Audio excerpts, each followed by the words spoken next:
Yo, what's up everybody? Boosted Survivors is out, my new video game. I'm sure you've heard about it by now. The game is actually doing quite well, which is very nice to see. At the current point in time, which is about a day after release, we have sold 1,120 copies of the game, which is kind of crazy. I mean, admittedly, the game is really cheap at only 99 cents, but that's still really exciting to see so many people that are willing to give it a try. Well, today we're just gonna play Boosted Survivors. I had a few people say that I am obligated to make 3 hours of Boosted Survivors, and you know what? I kind of agree. So that's what we're doing today. I hope you guys are down for it. Now, the goal today is in a way to be just an extended testing session. Because I want to make sure that everything is up to par and everything works properly. And, maybe we can find some issues together. Maybe you guys can tell me about some things that you have found to be interesting and fun, and we can try those things out too. You can see we've got the leaderboard here on the right side. Master still somehow number 1, which is kind of crazy, with a really impressive score as well. Although only 20 points ahead of Mikola. Mikola getting the score there with a sword and clear. And I think Master's score is actually using the hammer, which is pretty cool that it's not just using the same setup, it's using a different one. Although the leaderboard doesn't want to... There it is, there's the leaderboard. Very good. Anyway, we're gonna go ahead and just play a little bit today, and I want to try out a variety of different builds. I just added a fairly significant patch to the game that changed the tooltips. So before, the tooltips were a little bit short and mostly flavorful as opposed to informative. But now I have gone and just made them properly informative, and I've also included information for hidden upgrades. So if you find a hidden upgrade, you can now check the tooltip of that hidden upgrade, and the game will tell you what you did to be able to unlock this. So you can see its unlock conditions, which I think is probably gonna make it a bit easier for you guys to figure out what you're doing right and what you're doing wrong. So yeah, why did we not have proper tooltips before? Why did we have such brief tooltips before? It's because, frankly speaking, the translation file was a bit weird. I can't give you a good reason. Look, it's a low budget game, right? This is not a huge project. We made this in 2 months. Corners had to be cut. And Dr. Teaspoon handed me a translation file, and I was like, okay, let me just do what's in there. So I did what's in there, and then he kind of did the rest on his own, and I didn't give it a second pass through because I didn't see that it had multiple tabs. It's on me, I gotta be honest. Anyway, let's play Qatar maybe. Qatar seems fun. We can maybe get Qatar and Magic Missile. There are 2 builds there that I think are pretty cute. We can maybe set them up. One thing I also did is I moved those opening boosts that you get at the beginning. I moved them a little bit closer to the spawn location. So now you can comfortably pick them up without hurrying too much. It is worth keeping in mind though that you don't actually have to pick up the boosts. If you just clear the map, you will automatically pick up any remaining drops that are scattered around. This was something a few people were confused by, and that's fair. The game doesn't really explain it to you. Okay. So this, I think, you gotta wait. You gotta wait. But there's speed. Speed is good. Let's get speed. Damage, we can get 9 armor. I think I'll get the 150 attack speed right now, and then get attack speed up to 200. So the Qatar is a strange weapon. It's got very limited range, like very, very limited range. But it's got, oh, and it's got absolutely terrible damage, the worst damage in the game. But it has an incredible attack rate. It's just so quick, and it scales quicker than anything else. So you can use the Qatar for some pretty wild builds, because it's really, really good at just triggering these attack modifiers over and over again. And there are a lot of attack modifiers in the game. There are a lot of chance-based effects. So the Qatar is probably the best weapon for triggering that kind of stuff. We'll see if we can get a good setup for it. There is a hidden upgrade that I'm considering we might want to go for, but there's also just the default upgrade for the Qatar that would be nice as well. Need to dash instantly and rush them before? Kind of. I mean, the actual correct thing to do was to just kill the wave and then you would gather it up automatically. But I understand that that's not necessarily obvious and that can be a bit confusing. So I've changed it now. We fixed it, right? Again, we are very much listening to your feedback. Not all of your feedback. A bunch of your feedback does just kind of boil down to, Baumi, I'm bad at the game and I want to be good. And I mean, that's great, I'm glad, but also I don't really know how to fix that for you. But I am very much actively listening to feedback. Also, I haven't really done any like big balance patches. That's very much intentional. I think right now I would say this is kind of like our opening season in a way, and I don't want to do a big balance patch right now because then all of the high scores wouldn't really be super applicable, right? So I think what we'll probably do is we'll gather up the high scores right now. I don't know if we'll be able to save them and like store them internally so you can read them later or something like that, but we'll see. What do we have? Critical strike, stun, cooldown reduction. Actually, this is kind of ass. This is not great. Ooh, quadruple A battery. Oh no. Oh man. Okay, we're gonna need... Okay. We're gonna need to lower the knockback. Let's get the lightning damage as well. Yeah, so we're triggering a lot of lightning. But the problem is, of course, that lightning has fairly heavy knockback, so it'll just kind of... There's a chance it'll knock enemies into us, and that would be bad. But that's okay. It's also some really good damage, so... you know, if we just keep the damage high enough, maybe it's alright. Let's get more regeneration. Hey, Daniel Skoda. Thank you so much. Hooray. I just bought the game from Steam. Congrats on the new game. Thank you, thank you, thank you. I'm glad. I hope you have some fun with it. Alright, grab all of these. Let's take down this stuff over here. Yeah, we're doing some good damage. But it is a little bit scary still. We definitely need to tank up. The Qatar just has such a short range that it's a bit difficult to really manage properly. We'll get more attack speed, that's always good. Will there be an endless mode? No. So, Boosted Survivors is a game about breaking the game. There are so many things in this that are just like blatantly overpowered and like that's it, they're just kind of broken. And that's the point. I want you to find these broken things and I want you to have a good time breaking the game and seeing like kind of pushing it to its limits. That to me is like a big part of the appeal of this style of game and of this game in particular. It's not really a game of restraint. That's not what this is about, I think. However, there's a problem that comes along with that. If I let you get incredibly stupidly powerful, and then I give you an infinite mode that you can play endlessly, you will just kind of get stuck grinding, right? And that's not super fun. And that's something I wanted to avoid. So there will not be an endless mode. I don't think it would be enjoyable. Like, you would just be able to play endlessly. Like, that would be fine. But would that be fun? Like, I don't know. I just don't think that's...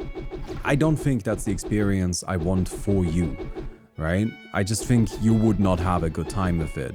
And so I would much rather keep it the way things are right now, where we have this limited... We have a limited number of waves, and you just play the waves, and then once you're done with the waves, you're done. And I think that's good. If this was a game that had more restraint, then I think that would be more applicable. Also, and this is actually probably worth mentioning as well, this game has no randomly generated enemies. The waves are not random. They are randomized in the order that they spawn in, so the enemies will appear in like different timings and in different locations, but the enemies are always the same for each wave. Every wave was handmade by me. There is no procedural generation.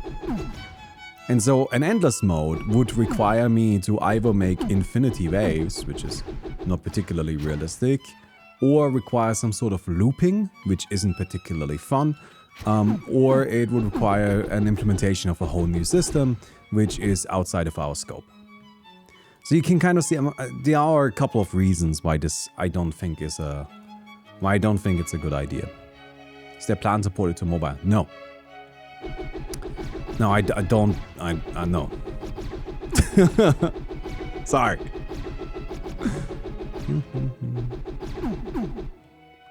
Alright, we've taken down these guys. Roll here. Probably just get some ammo right now is good. I'm not a big mobile gamer. The only game I ever play on my phone is Hearthstone Battlegrounds. And honestly, I play way too much Hearthstone Battlegrounds, but that's a separate issue. I am doing pretty well though. Season just started, I'm at 8k MMR, so get wrecked everybody. Anyway, come over here. Have I tried Deadlock? I did try Deadlock. I didn't like it. But it's not because it's a bad game. I just don't really like shooters. Like, that's really the entire issue there. I don't think I would enjoy Deadlock if it was the greatest shooter ever made. Right? You can give me the best shooter ever made. #1. World's greatest game. Perfect in every way. And I still probably wouldn't like it just because I don't really like shooters. And that's the whole problem there. So Deadlock didn't convince me to suddenly start liking shooters. And so I'm not really particularly fond of it. But I don't mean to claim that it's a bad game. It actually seems pretty solid from what I can tell. I'm just not the right target audience, right? It's just not for me. If I'm gonna play a game like Deadlock, I personally would rather just play Dota. Alright, let's get armor here.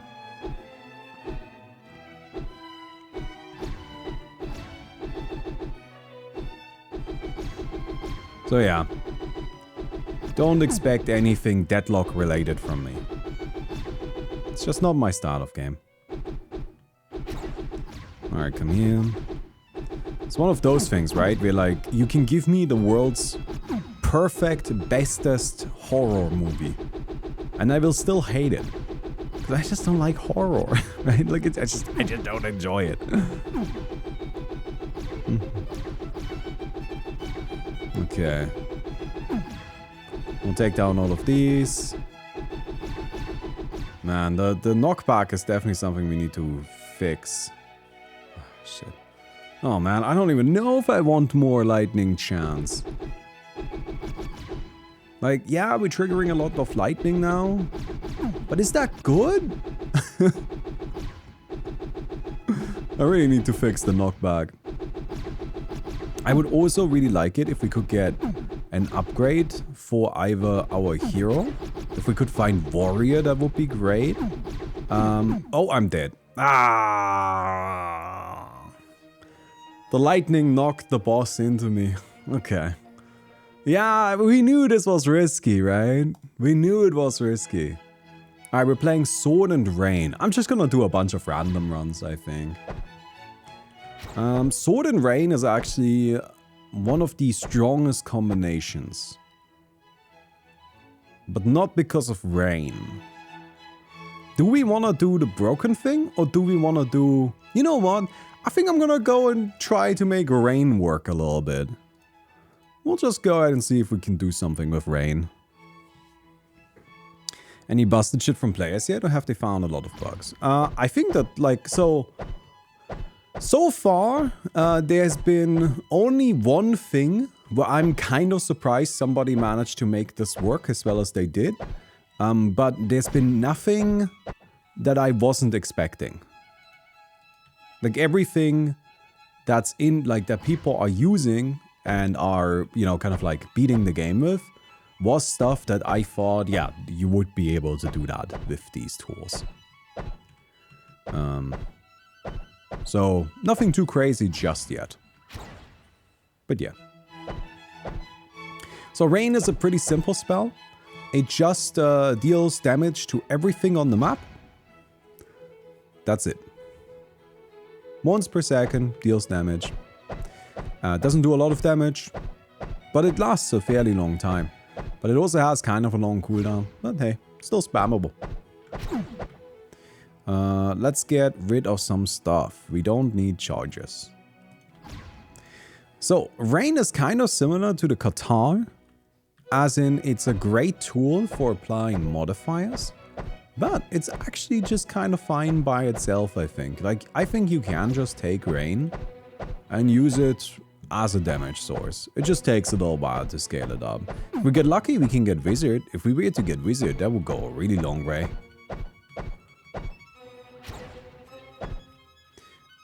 Okay, the orb is nice. That's a modifier.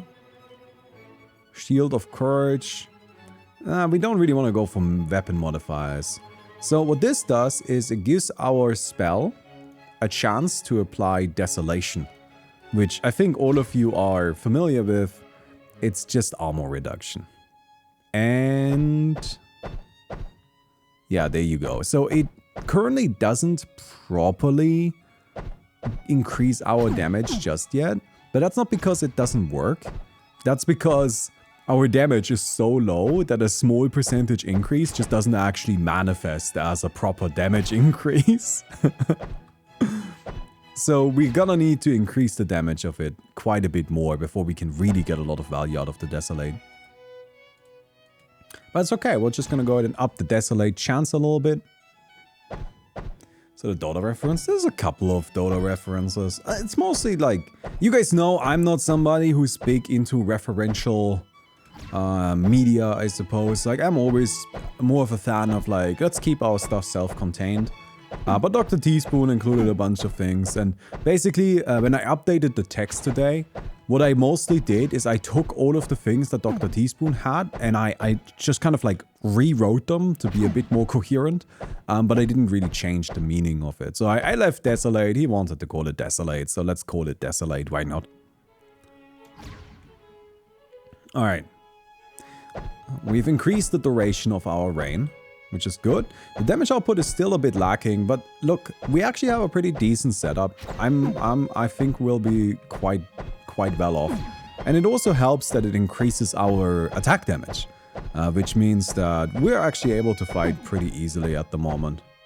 So not much of an issue. I think we are able to just kind of like breeze through all of this. Something that, if you have an idea for this, by the way, we have the big leaderboard, and I like that. Let's start out by saying that. I think leaderboard is good. I enjoy there being a leaderboard. Do we want the damage or duration? I think we always get duration. I think duration is more important. Oh, pudding. Oh, that's an early pudding. That's good. Oh, that's actually pretty handy. So the pudding is just like an extra boss that spawns at random. Can spawn at any wave except for the very first few. So the pudding spawning in already is just nice because that means we get ourselves another legendary. Just as a little bit of a bonus.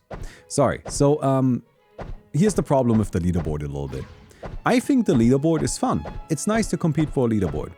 I also think that the leaderboard kind of encourages players to not try to experiment with a broad selection of different builds, instead try to find the strongest ones. And the game isn't really super well suited for that, because there are a bunch of things in the game that are just worse, but I thought they would be fun. Ooh, we can get Wizard, which makes our... I think we'll get Wizard. This makes our spell scale faster. Specifically the damage scales faster, which is quite nice. 15 seconds duration. Hell yeah. And there we go. 12.8 damage. So there we go. Now we have the rain ticking with increased damage, the desolation. I do want to increase how much armor we're reducing as well. But here, this is where rain is now overlapping with itself. And that's where it starts being really powerful. That's where it becomes quite effective. One of the downsides of using the wizard though is that the wizard scales slower in terms of attacks. So we need to be a bit careful with that. Anyway. I kind of want to encourage players to do weird stuff. And wait, I think I just solved my own problem. What we need is like a, maybe not a daily leaderboard, but like a weekly leaderboard. In addition, no. Actually, that wouldn't really work either. So basically the thing is, I want people to do shitty unoptimal stuff that is cute and then find interesting combinations because of it. But I think the leaderboards push people away from that. I'm not entirely sure how to fix that, if that is even fixable, or if those are just two conflicting ideas that can't coexist. I don't know. Man, you really don't like the flowers, do you? You know what? For you specifically, I guess I'll turn on the blood. Personally, I like the flowers. I think they're cute. You not like flowers? Come on, my guy. Alright, you can see that now this is actually doing some decent damage. It's getting there.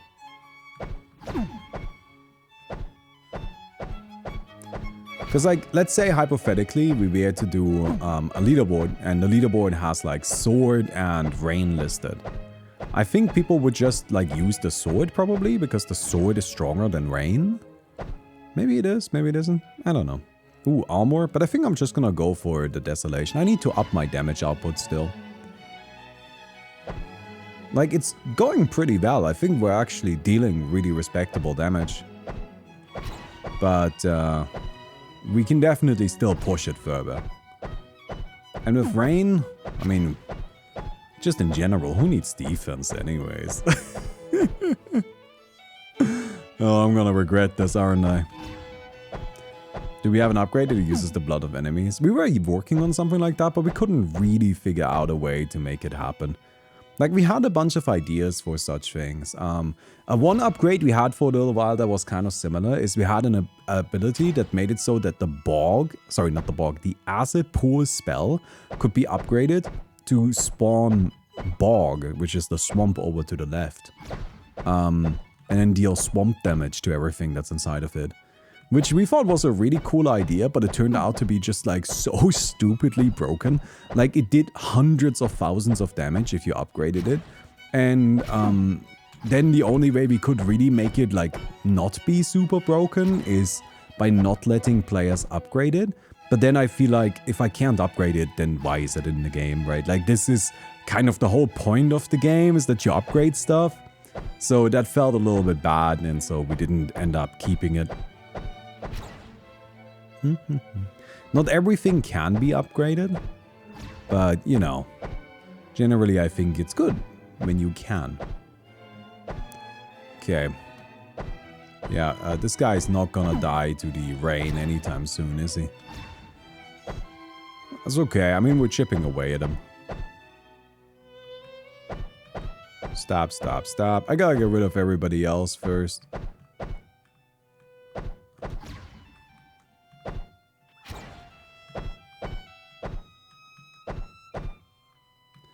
And in you go. Cooldown reduction. Oh, touch of flame. So that adds fire damage. We could also just get lifesteal right now.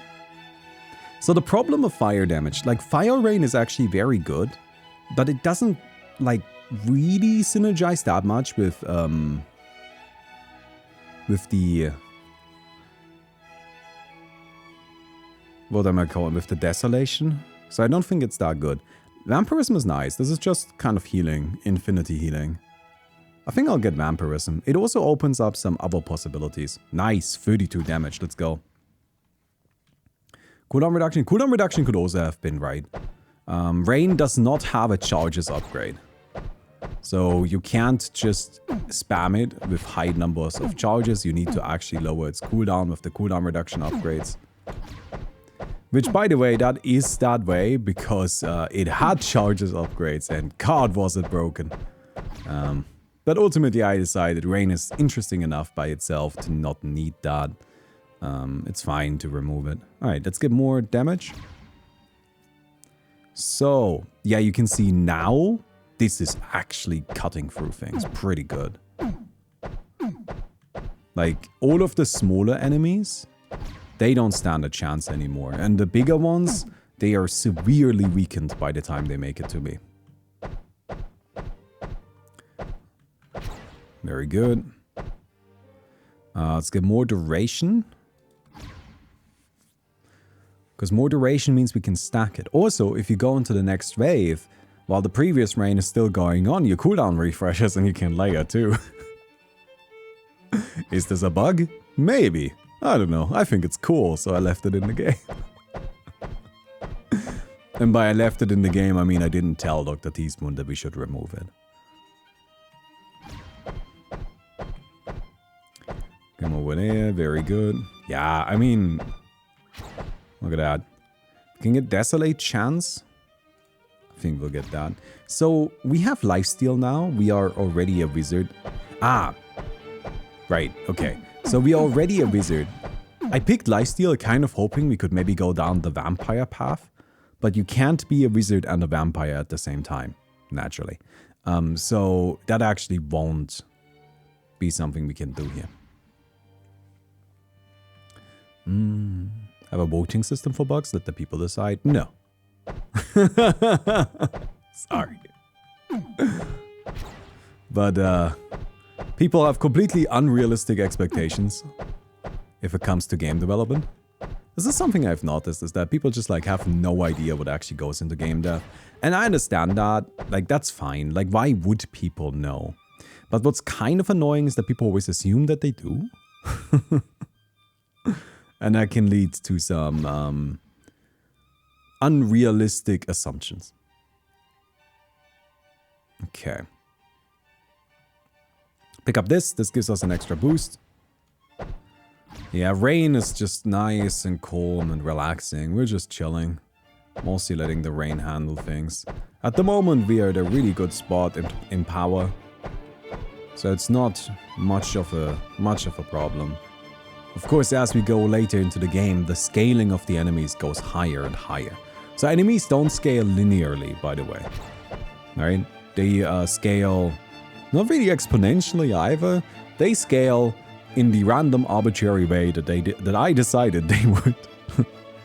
Look at this. Armor Desolation would be good, but we can give that a little bit. Semi-exponentially.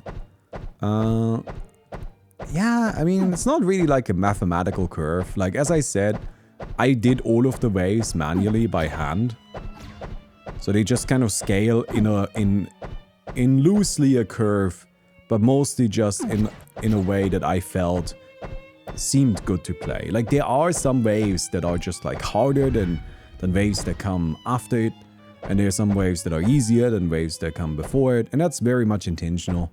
Because I think it's nice to kind of have this ebb and flow as you go through the levels. Like, they don't all have to be like continuously increasing in difficulty.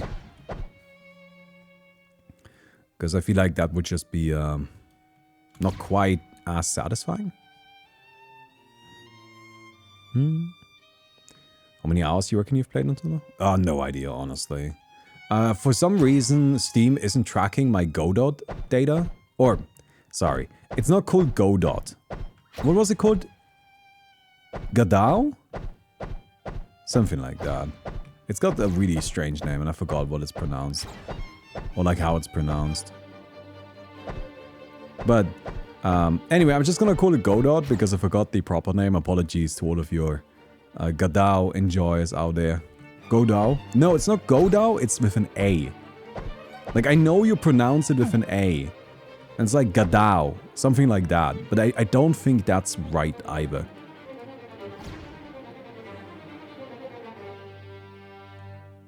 Gadot? Oh, I think that might be it. It might be Gadot? I'm not sure. Look, point being, it's got a silly name. Oh man, we're definitely, like, when we get hit, we kind of get hit hard, so we probably want to get some armor. Or is that the coward's way?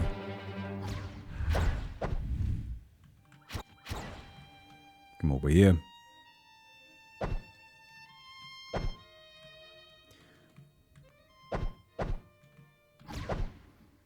We can get... I think we'll just get more Desolate chance.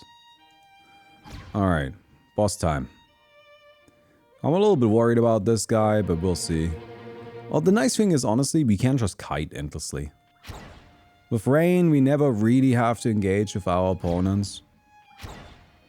We can just run and run and run and run, and it's fine.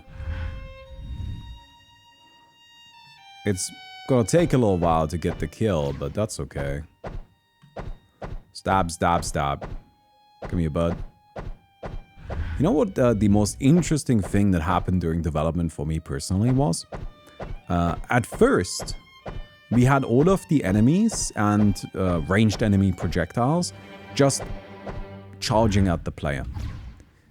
So they would just aim at the player and directly go for the player and just like attack the player, as you might expect. Self-doubt is good. We don't really want to take damage. Critical Strike could be okay, honestly. Do we do a reroll? Hope we get Wizard upgrade? Didn't get it. That's a shame. We could get Storm. Storm pushes enemies around. But I feel like Critical Strike works so well with what we currently have that I just kind of want to go for Critical Strike. This damage. Let's go smaller in size. We don't really need more lifesteal, but it's a rare, so I might as well.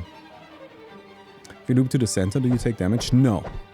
No, there's no penalty for looping to the center, but you have to be careful because there might be enemies there, and then you might take damage because they are there.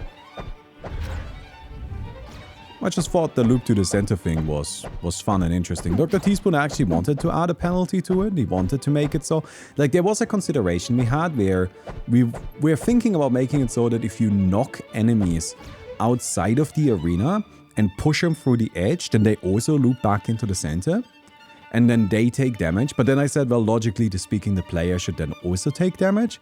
And he was like, okay, let's do that. And I'm like, I don't really want to do that. I think that wouldn't be fun. I also think that there's a very high chance that doing that kind of knockback build would just lead to like some sort of other issues. So we just kind of decided against it purely on this like, oh dear, this is gonna be buggy kind of sense. All damage is considered physical? Yes, yes. There's just damage. There's no differences in damage. Ooh, okay. Uh-huh. Yeah, you can see the rain damage. Like, it's still good. But one of the problems it has is that it's perfectly spread out. Making it difficult to, like, making it so we still get fully swarmed until enemies start dying. And then they die all at once. But at least the small enemies are never a problem, which is actually really nice.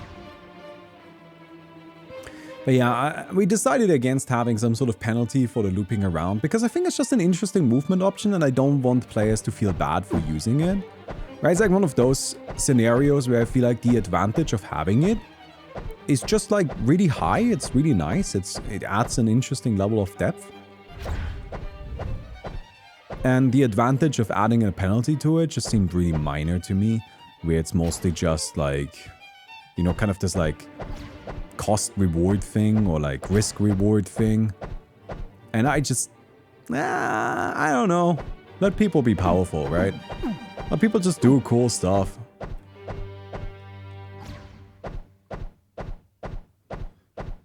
Okay.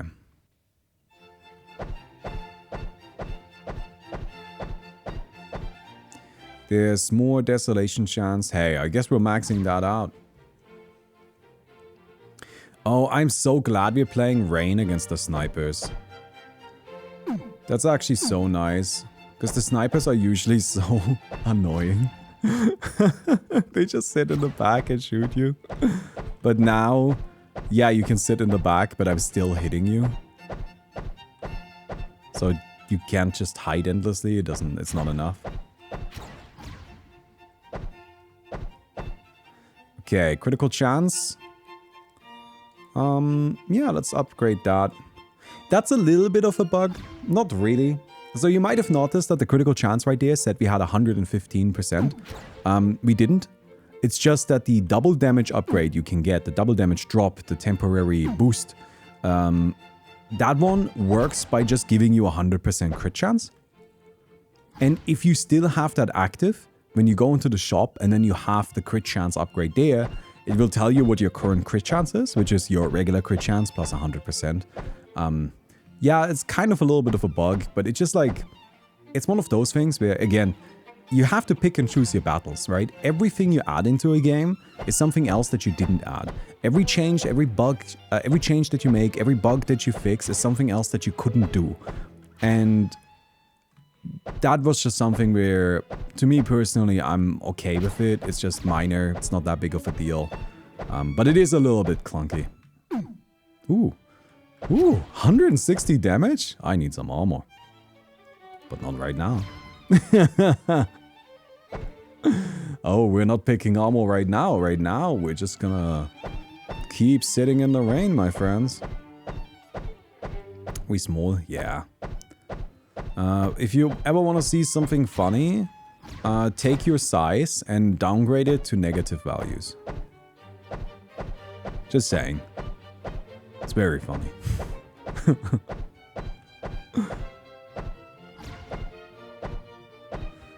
Let's get more critical chance. So that's pretty nice.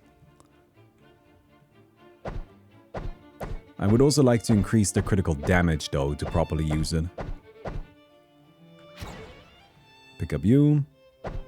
See, this is one of those faster waves I was talking about. Where I just kind of intentionally made it so that it's like, here, this one is quick. Don't worry so much about it.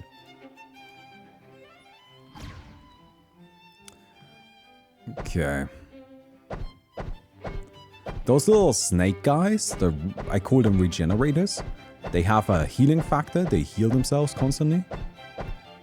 And there was a patch of the game where they were just like fucking unbeatable. It was really funny. Because you just like couldn't do enough damage. And that was because I hadn't considered that in the enemy scaling, basically the way the enemy scaling works, it's a multiplier to their stats. And I just didn't consider that that would include their regeneration. Okay, so this guy is a problem. He's very fast, so we're gonna just hide. I don't really want to fight him. Damn it. That's on me. I did not have enough armor. I took damage, and then he rushed me down. Yeah, it's kind of a problem, honestly, for the kind of build we were playing here. That boss is pretty scary because he's fast, right? It's a fast boss. And seeing as the boss is quite quick, we need to be a bit careful with how we take our hits. 1147. Nice. Current players, 112. That's actually really, really good. I've got 112 concurrent players. That's kind of sick. Alright, click random. What are we playing? Axe and Rain again. Okay, so we just played Rain. I think we don't play for Rain again. We can play for Axe though. That seems fine. So can I tell you a little bit of a secret that I don't think I should necessarily tell you? Don't tell anybody else. Rain is a really nice upgrade to have if you're not looking to use your spell. Because... Oh, what's up? What does a thumbs up mean? You got the job? Very good. Have you asked for pay and hours? She has no idea. She doesn't know the pay and hours. I'm just going to be asked when I can. There's a group chat and basically it's just, okay, does anyone have time right now? Okay. For like emergency stuff and other things. They just say, I need someone and I'll be able to be like, Well, that's good, but you should still ask for pay and hours. You did. She said, I have no idea. You know, okay. She said it's heavy. Well, but that means you can look it up. Not specific hospital. No, tarif means it's like standardized. Yeah, but I don't know what the standard is for that hospital. Okay, well, alright. Alright. Okay, alright, goodbye. So like this black coming in Germany, right? Oh, this is a hospital. We're talking about a hospital right now. The reason why the lady that Mickey's talking to for her new job doesn't know is just because she's not in charge of that. So anyway, what was I saying? Oh yes, rain is nice because rain doesn't have a lot of upgrades, at least by default. It's supposed to be more of this like, you know, like it's something that you attach upgrades to. That's the idea of rain. So it doesn't have a lot of stuff by default. But that means if you're not planning on using your spell at all, rain is really good for that. Because of course, you don't... I'm gonna pick vampirism. I want to do something specific. Don't ask what. If we get it, it's gonna be cool. But if you're not planning on using a spell, rain is good because it's only 2 upgrades to fully remove it from the selection, and then it won't show up again. The axe is a nice weapon. It has the highest damage scaling out of any default weapon. Default. Very important. But it's got the highest damage scaling out of any default weapon, which makes it a really great like early game tool that just kind of like beats the shit out of anything that comes near it. Where the sword stops one-shotting naturally pretty quickly, the axe keeps it keeps one-shotting naturally for a fairly long time. Alright, so we have lifesteal. It's nice. Because lifesteal, as I said earlier already, is used to become a vampire. So this time around we didn't pick Wizard. Because wizards can't be vampires, obviously. And so we still have the option of becoming a vampire. I will get some charges. And I think I'm probably gonna get rid of dash stuff now. Clean up our selection a little bit. We don't want to have too many things in there that we don't need. Something that I think we definitely want to improve upon, and something that I'm hoping that we can still come up with something. If you have a suggestion, please feel free to let us know.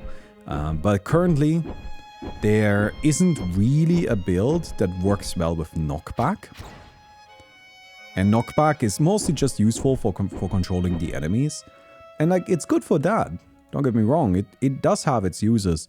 But I think it would be really cool if there was some build that just was very strong if you had a ton of knockback. And that doesn't exist right now. So if any of you have a suggestion on what kind of upgrade would be needed to make that function, then please let us know. We had some ideas already. Like for example, some sort of rupture style effect, but it doesn't really work that well, to be honest. So that wasn't the right thing to do. Mostly just because like the way rupture would need to be applied is by an attack, right? And so if you're gonna be hitting enemies already, it just kind of felt a little bit weird. We don't need regen. We can get rid of regen.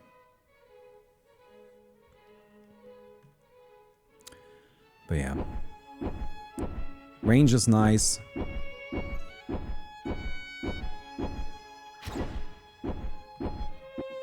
I might actually regret getting rid of regen. That's okay. This is fine. We have regrets, we live them. We embrace them. Right? That's how we do things. I reached out to 2 people today to like potentially start like a Magic the Gathering Commander gameplay show with them. Because I'm still looking for 2 more people. And I felt like really weird doing that. That's just a little bit awkward. Damage is nice. I think I'm just gonna go for attack speed for now though. That seems good.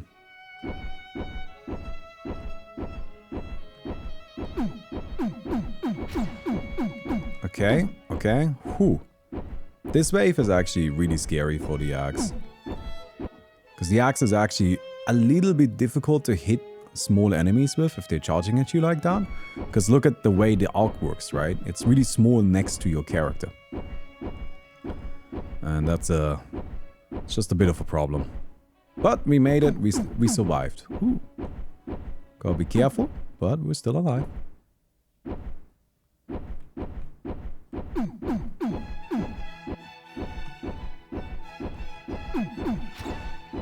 Nice, good cleave, good cleave.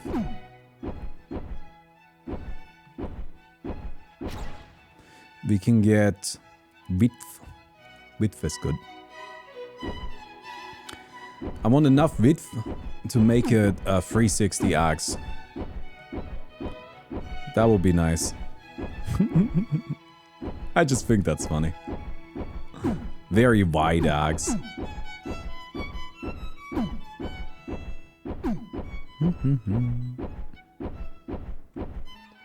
Alright, take down this stuff.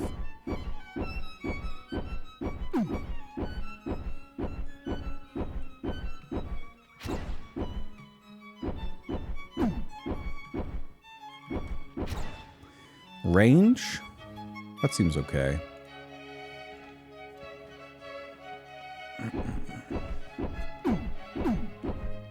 Pretty happy to get some range.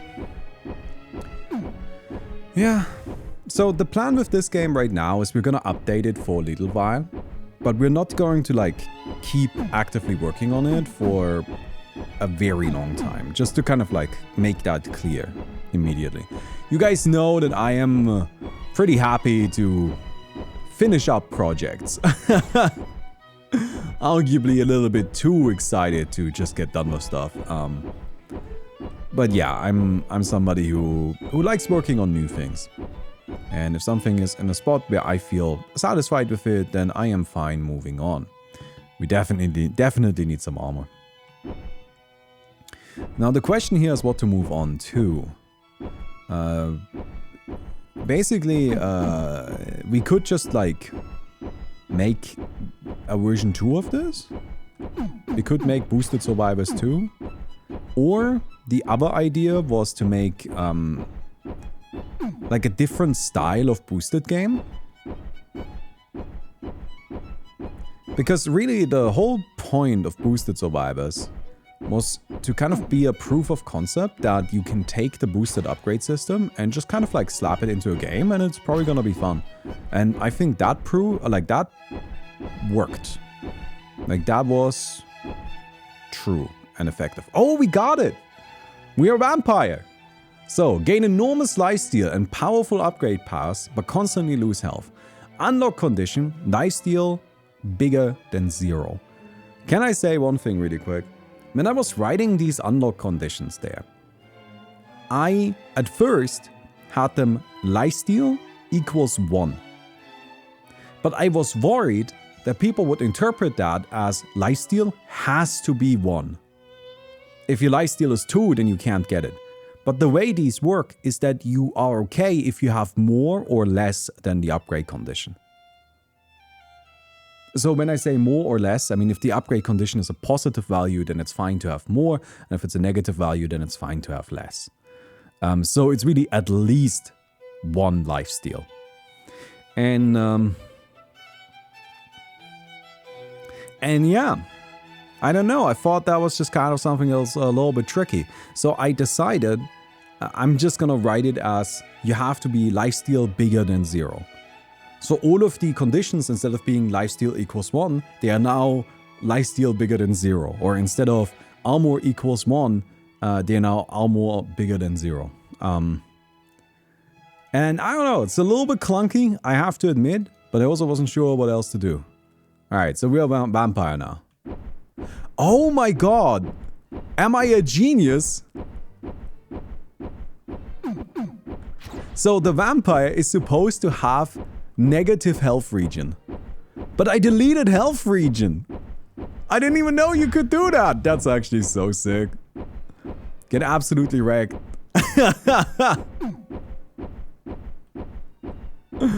Oh, that's actually so sick. I'm really happy about that. I don't know. I just feel clever now. Let's get more width.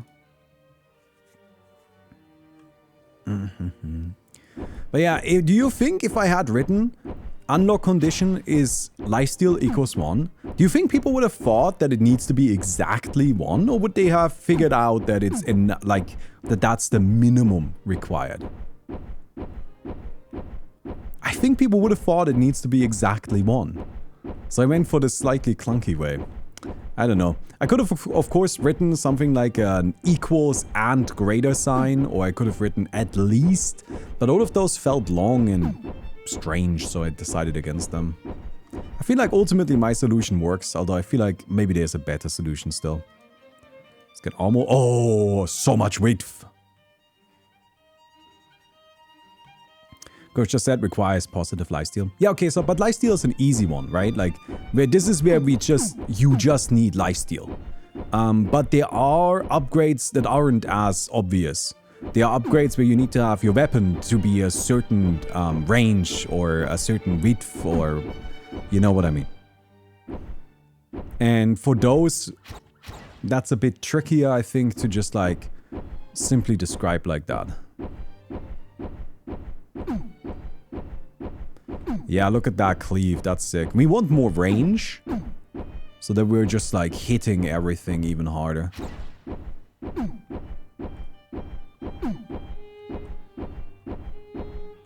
It would be good if we could get... Oh, range is good. Do I get range over attack speed? Probably, yeah. If it would be good if we could get the... Oh, what was he called again? Oh, what's the bonus boss called? No, I forgot his name. We don't need more lifesteal. This is so much lifesteal.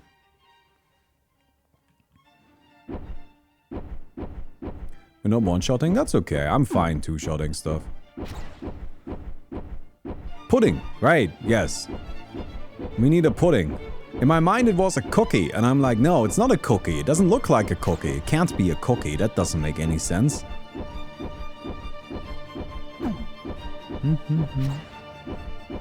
I'm glad that ultimately we decided to go with Vivaldi.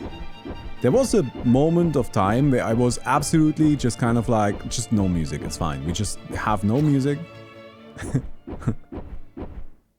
People can just put on their own fucking music. I still think that would have been fine. Do I get more armor? I think I do get more armor.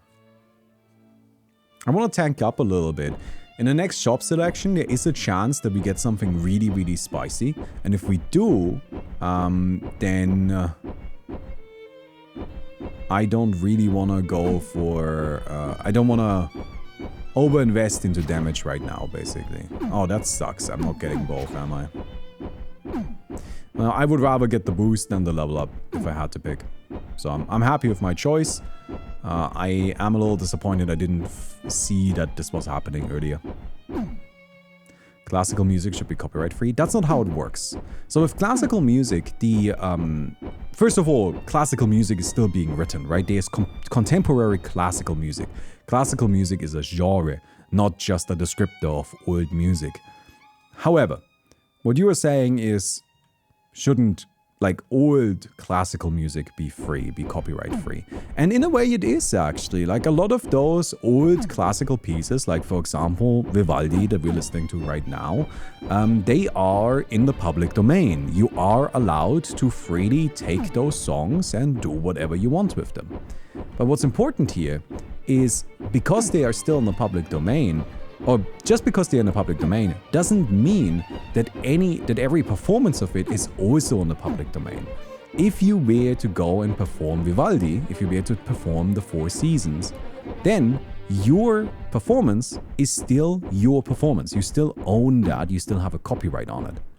And that's kind of the tricky part there. You can't just take everybody's performance, you need to find a performance from somebody that gave permission, which is the performance we are using. This is a performance that we are allowed to use.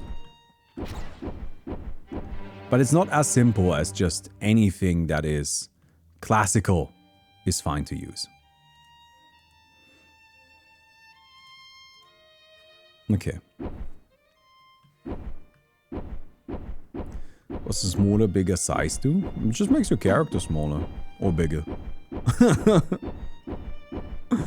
Makes you small little bean.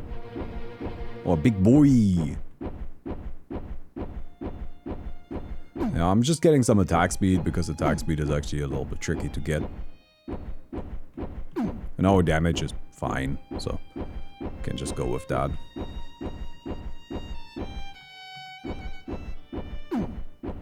Stab, stab, stab.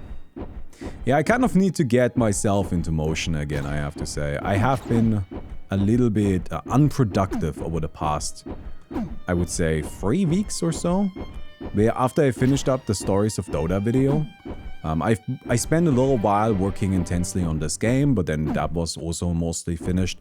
And then I've spent mostly my time just playing Hearthstone Battlegrounds, and I'm not particularly proud of that. I have to say, I don't think we need much. Huh, why not? Let's get some size. That's actually okay. I need to get myself into gear again and start making stuff. So this morning I actually feel pretty happy. Again, I reached out to some people, which is progress, that is doing something. I did also write some text for this game, which I feel happy about because that's something that needed to get done, and I did it. And then I think I need to just start writing videos about Magic the Gathering. I just need to start with that. And, you know, just kind of like for the sake of doing it. And then not even necessarily for the sake of releasing them. I want to make a little deck building guide, which is truly the most unimaginative of content. But I do want to make a little deck building guide for my pet deck that I've seen absolutely nobody ever play or think about or mention. And it's so sick. And that's, if any of you know, it's 6. If you ever have a chance, like if you want to try like the world's sickest mono green pile deck, it's just take 6 and throw all of your garbage in it and pop off like crazy. Alright, stab, stab, stab. Our damage output is so good. Oh, I want to pick that up. Critical strike is actually so nice here. We gotta be careful, big boy is pushing stuff around. Got him.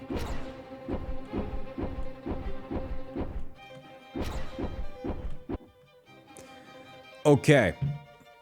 So we've got the Spinster's Scythe. The attacks become segmented, giving your knockback a steep angle. Unlock condition, attack width over 112. Oh man, do we want to go for this? This is such a weird weapon. I mean, I guess. But there's a chance we die because it's so weird. Fuck it. Fuck it, we ball, right? Fuck it, we ball. Oh, yes. Extreme whipped.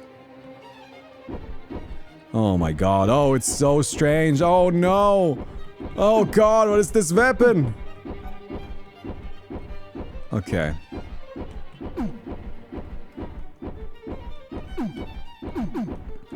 We still need a little bit of extra range or width, so it's actually properly 360 degrees.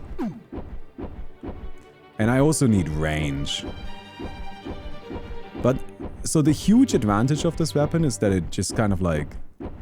I think it can hit things multiple times, right? Yeah. I haven't played too much with this one. Just made sure it worked and then... Alright, more segments. Okay. So that's good. Yeah, no, the segments deal individual damage. I really need just a tad bit more width so we get the full 360 degrees. I think if we get full 360, this should actually be pretty good. Timed out, that sucks.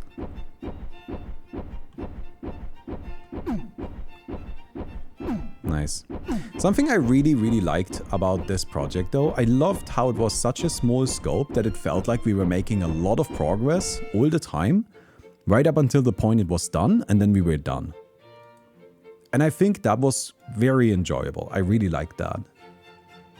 Because usually when you work on video games, I have found that they are just these kind of like lulls where there's just like, yeah, there's some major stuff that needs to be implemented, and then you just kind of like have to wait for that to happen.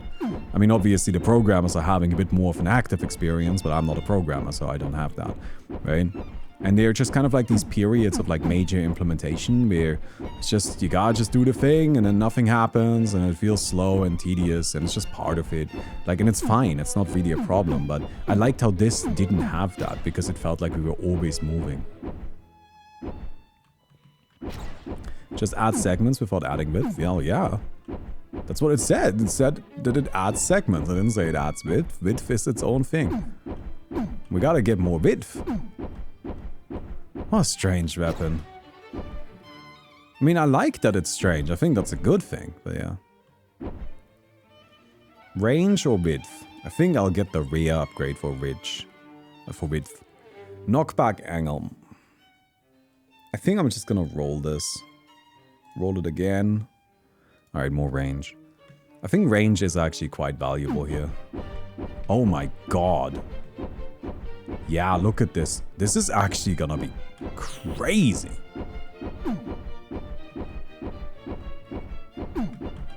Alright, we definitely need some armor. It's powerful, but it's uncontrollable.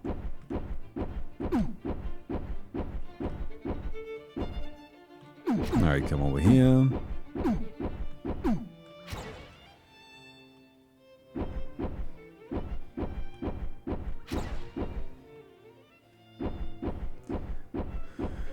And I think we re-roll this. Segments 18. Oh no. Oh no. Oh my god. So if you have enough segments, they linger? Because it takes longer to complete them than it takes to attack again? Wait a second. I feel like we can do some weird stuff with this. See, this is something I'm very proud of with this game. Again, it's not that I didn't test this weapon. I did test it. I tried to make sure it's fine and that it's balanced, but like ultimately it was just me, right? There's only so much time I've got. So I think it's just really cool that I get to see things in action and it just feels very strange. Do I want more segments or more range? I think I get more segments. I like that. We just keep adding segments because that just slows things down and lets us keep these active for longer. Okay.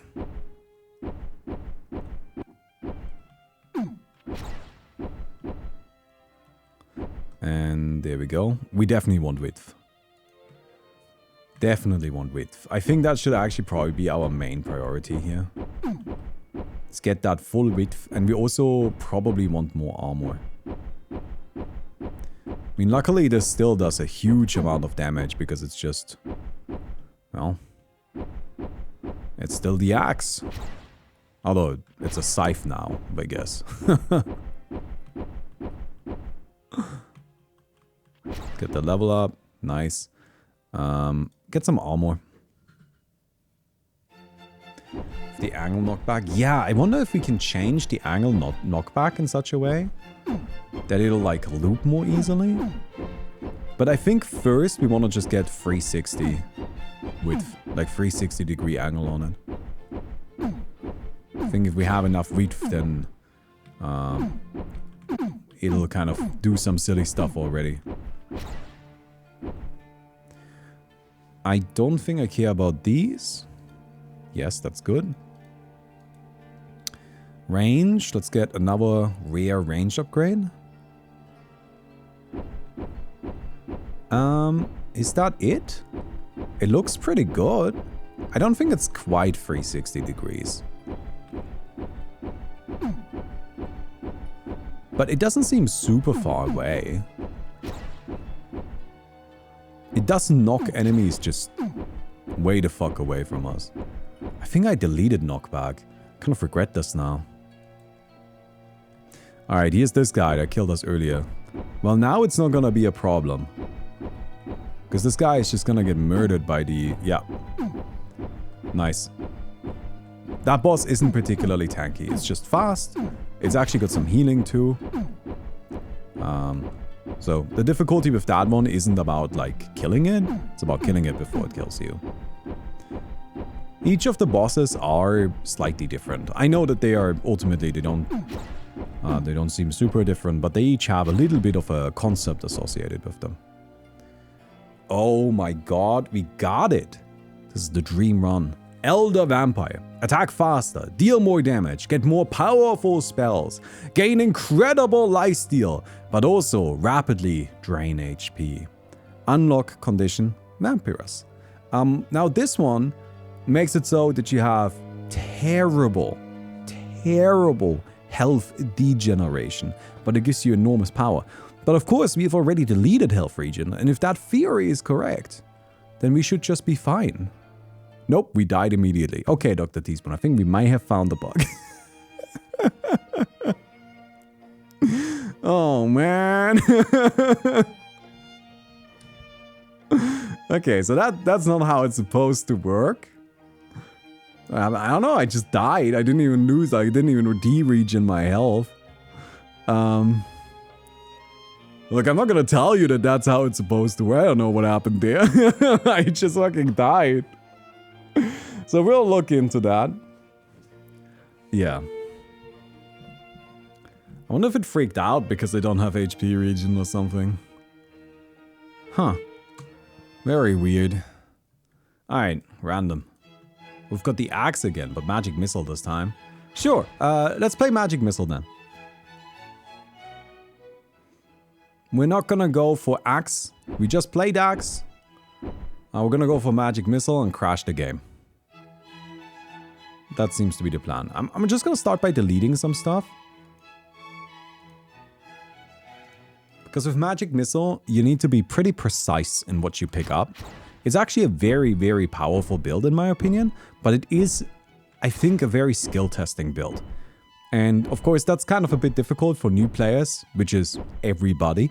Everybody is a new player.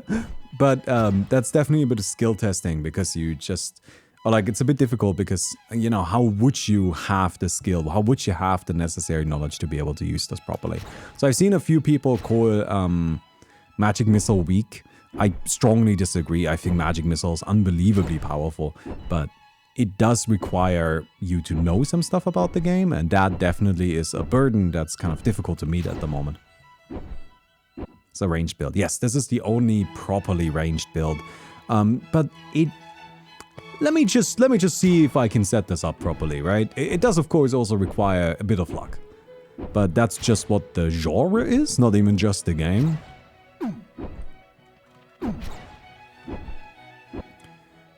Size. Size is nice, actually. Makes it easier to hit.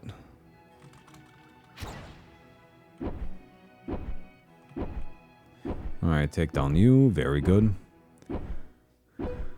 What does Ego do for for the wizard? Ego is just the size. It doesn't do anything. It's just how big you are. You can decrease or increase your ego once you become Giga Wizard. This is actually nothing. We can go for self-doubt and use that to set stuff up.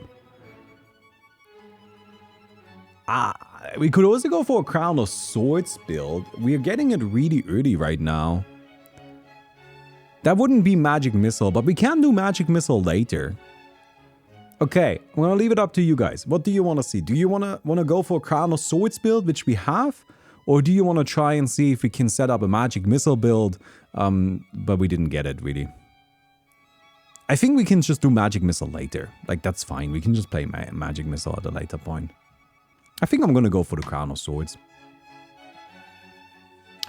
Touch of Flame. I don't think we need the Flame Touch for Magic Missile. I actually think it's kind of like not super good there. So we'll grab this. Okay. So radius and damage. We'll get... I think I'm gonna get the damage first. So the way this works is it just, every time this thing flares up, it deals damage to nearby enemies based on our attack damage. So currently that's 30% of our attack damage. Although I think that math isn't quite mathing right. Oh, close enough. Alright. You can see after I picked up the level up, that went up. So at this point, I'm just gonna start deleting stuff again. Oh my god, what did I delete earlier? I didn't delete damage. For the axe, right? No. I deleted some stuff, but that's okay.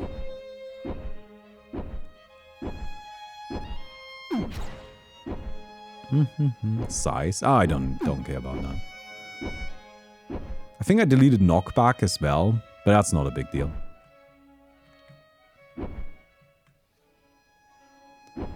Alright. Take the level up. And... nice, radius. I gotta check really quick how many players we have, because I'm just curious. 119, 1173 total units sold. Is that the same I said earlier? Steam doesn't update very quickly. It like updates like every once in a while. How does the score work? Basically, every enemy you kill is worth a certain amount of points. And that's always the same, and they are always the same enemies. So as you go through a run, if you beat the game, you will always get the exact same amount of points for just beating the game. But then there's a time factor. So the faster you are, the higher your score.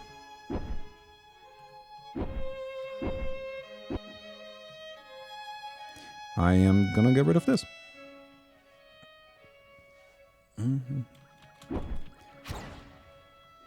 You have more players than the Vocus game in 2024. What?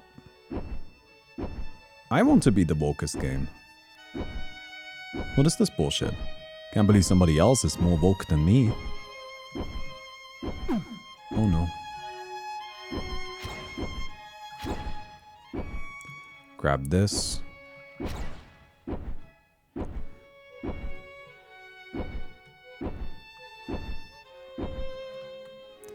We get the radius. Very good.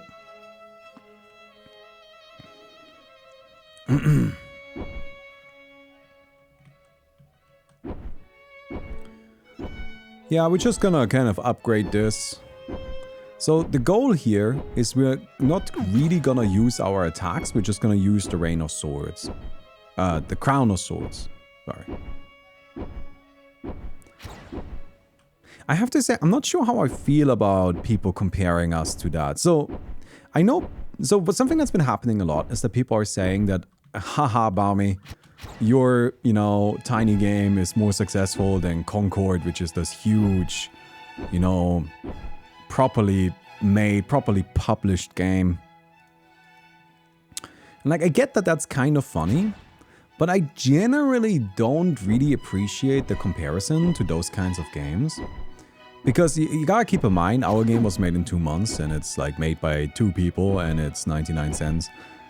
And you might say, well, but isn't it like good that we're comparing it to that?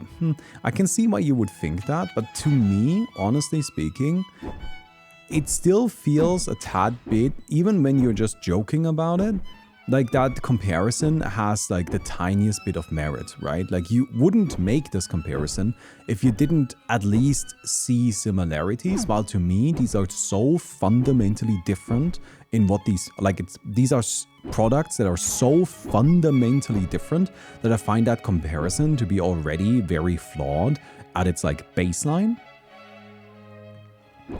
And in a way that kind of like bothers me a tad.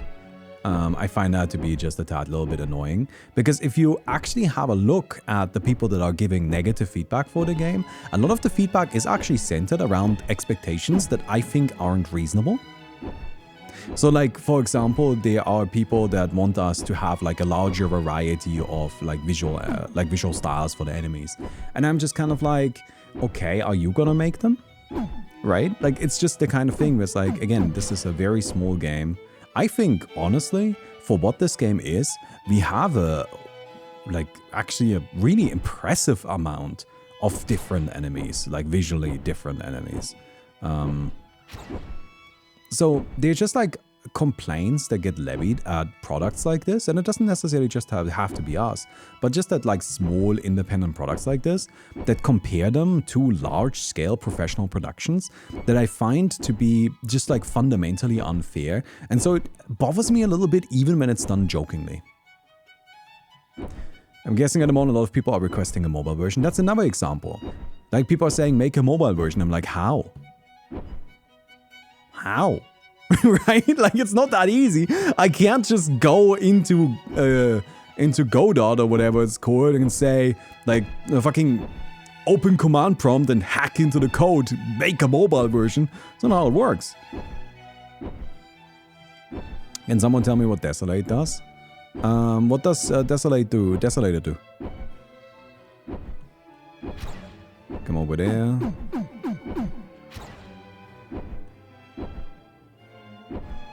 Very good. We're just kind of like poking things.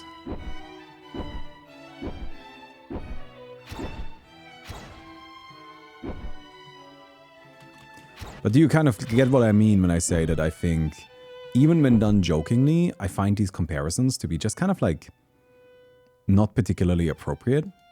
Dash attack seems kind of fun. We can also get the quadruple A battery, but I feel like I'm going to regret that. Let's just get dash attack. It's kind of a freebie. Well, these suck. Am I going to use my epic? So I think if you reroll epic, yeah, it doesn't stay in epic. All right.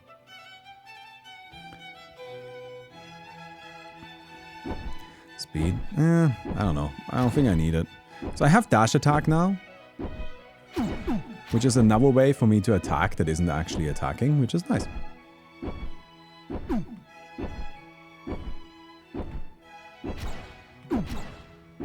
Oh, we died. Never mind. Alright, let's do a magic missile build now. Let's use magic missile and maybe the spear. Dr. House 222 currently has the record there. So we gotta beat that, right?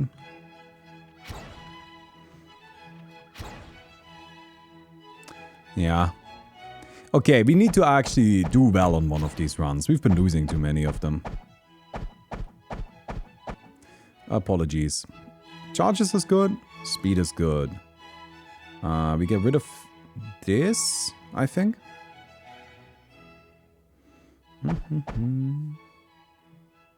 Apparently you can make Godot projects for Android. Well, yeah, like obviously I think it's possible. But it's not, what I was trying to say is that making a game for a different platform isn't the same as just checking a box in Godot. If we wanted to make a mobile version of it, it wouldn't just be as simple as going in there and like saying, okay, mobile now, right? That's like a whole thing. It's a whole other platform that you have to make. And also, I don't really know how it would work. Like, the game only has 3 buttons, but like, how do you even do 3 buttons on mobile? Honestly, like, one of the biggest problems I find with mobile is that I just don't play any games on mobile. And that just makes it so that for me personally, I have like no good frame of reference. I just don't have enough experience with it.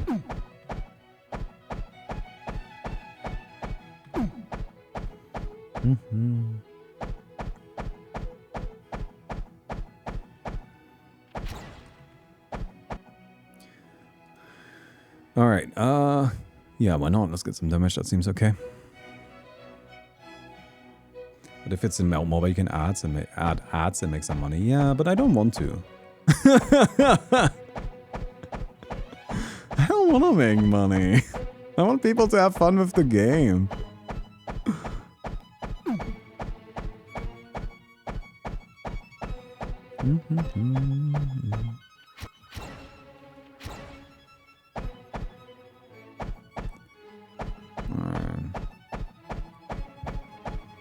Like, I know that I should want to make money, but I just, like, find money so fundamentally uninteresting. Alright, we got piercing projectile. That's good. 6 pierce immediately. Perfect. So this is nice. This is actually super useful. You can see now it's suddenly become much more powerful. And it's nice that we immediately got an epic for it as well. So piercing is one of the parts that we need to make this work. There are more parts, but piercing is the first. Distance is not what I'm looking for. Knockback is not what I'm looking for. I mean, distance is actually okay. I think I'll get distance.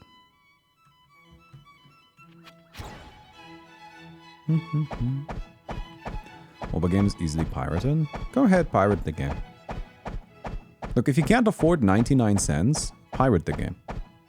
You have my blessing. Like, I'm not even joking. I'm genuinely, if 99 cents is too much money for you and you want to still play the game, then pirate it. It's fine. Doesn't bother me. I'm not sure how you would pirate it. I don't know if it's a big enough release for that, but yeah.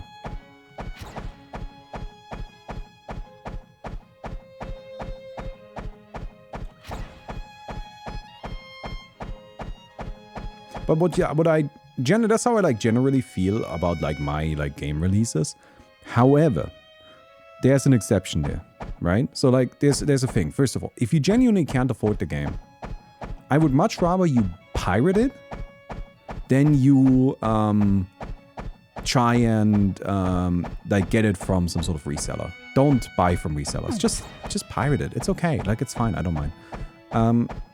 But the other thing is, I don't like it because I think it's not true. I think it's hypocritical.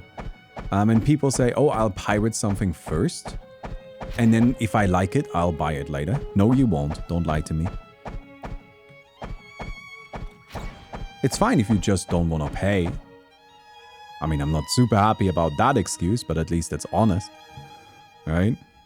I mean, it's not even an excuse. At least it's honest. I can get behind honesty. I don't know. Sorry, I'm just talking about how I feel about piracy in general. Like, I think generally piracy is fine. Just fucking steal from people. Like, like okay, pop off, my guy. But it doesn't bother me. Do your thing. What I don't really care for, though, is the hypocrisy surrounding it. That's the kind of stuff that annoys me a bit.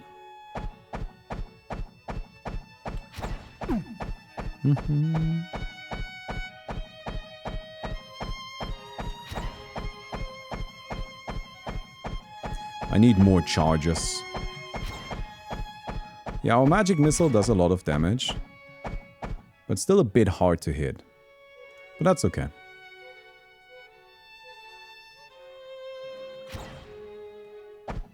Pirate class men, plus cutlass, blunderbuss, and cannons. No ranged weapons, sorry.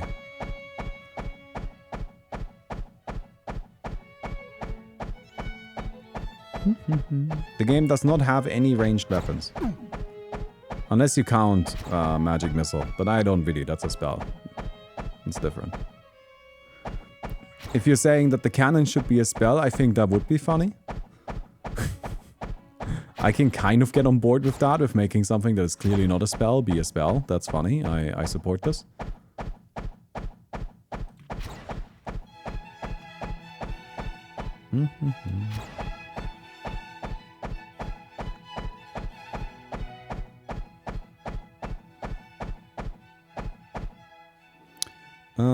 Size is probably good. I want to get rid of this, but I think damage is good as well.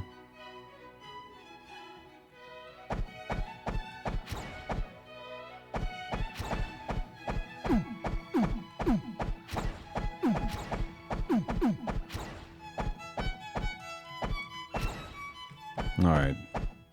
Bit scary. That wave is always scary, but we made it. Finally, some extra charges. Magic Missile scales twice as quickly with its charges, which is nice. So you can get a bunch of them going on pretty easily.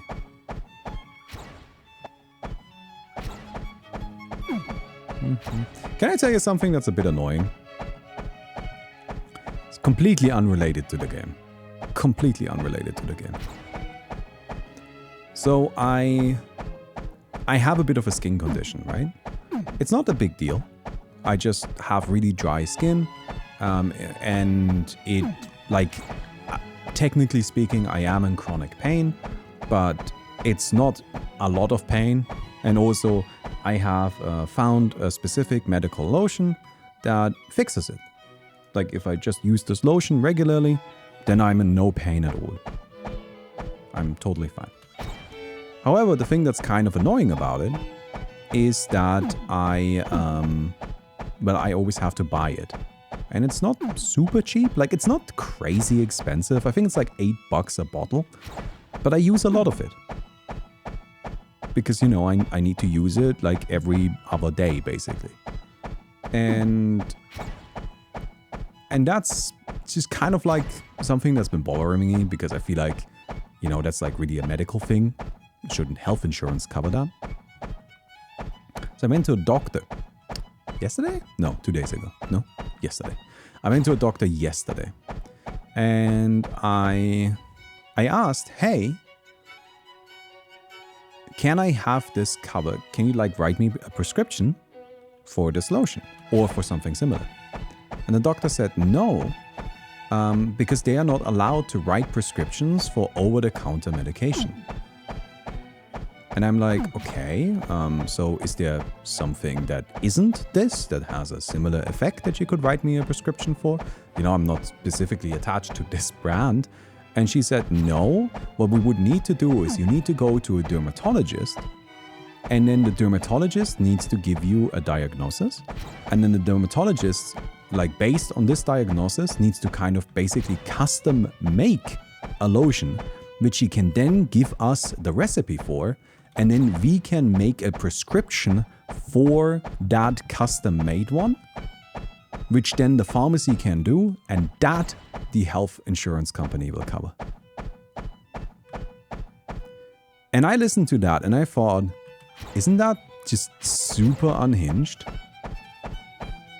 Because that entire process, isn't that entire process like 500 times as expensive as just paying for the fucking stuff I want? Like, isn't this gonna cost way more money? Like, I feel like for the cost of going through this entire process a single time, you could just pay for the lotion for the rest of my life, right? Like, I feel like this is just some nonsense. I thought that was just really annoying. But I'm not saying that the doctor is like, you know, telling me something is wrong. I believe her. I just think the bureaucracy is some nonsense. So I then tried calling a dermatologist and I couldn't get an appointment anywhere. So currently I've just given up on the idea. I mean, the thing is, like, it would just save me some money. But, okay, lightning bolt. Ooh, that's pretty nice with Pierce. Okay. Speed, alright. Dermatologist, at least in my country, is 1 month ahead of. The dermatologists I called just straight up said they can't give me an appointment. They just said they only give appointments if you have an acute cancer diagnosis. And that's it, nothing else.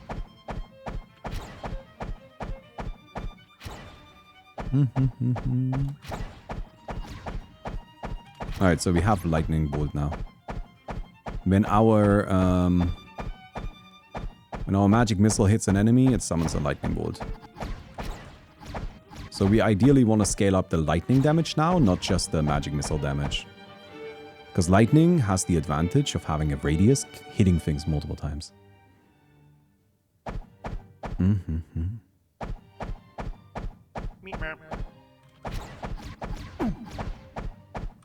Oops.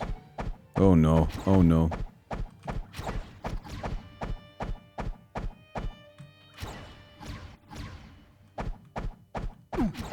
Oh no. Oh, I am screwed. 17 life. Well, 17 is still enough to live. Okay, we've got some healing.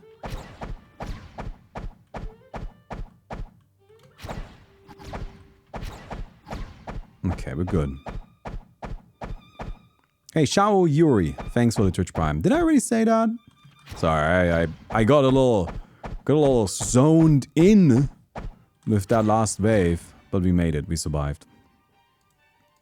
Lightning radius. Can you have 100% cooldown reduction? No, there is no.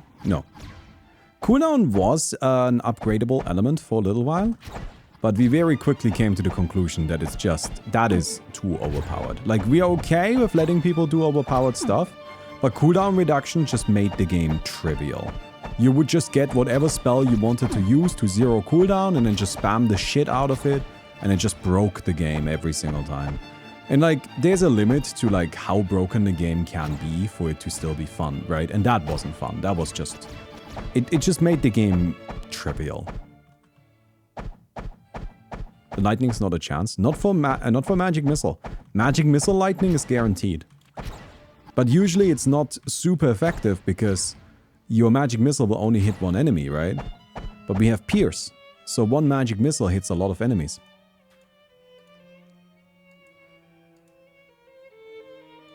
Alright, let's lower the lightning knockback.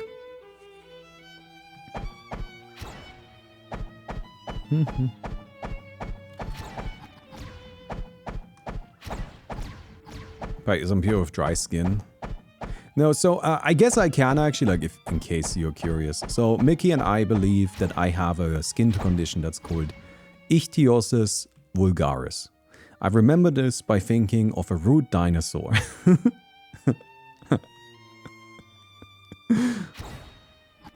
Yes.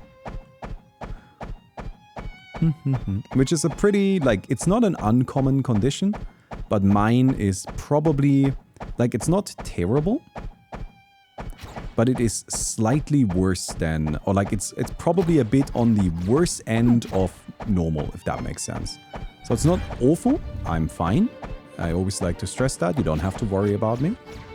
I've had this my entire life, and to be honest, it's only gotten better as I've gotten older. It used to be much worse.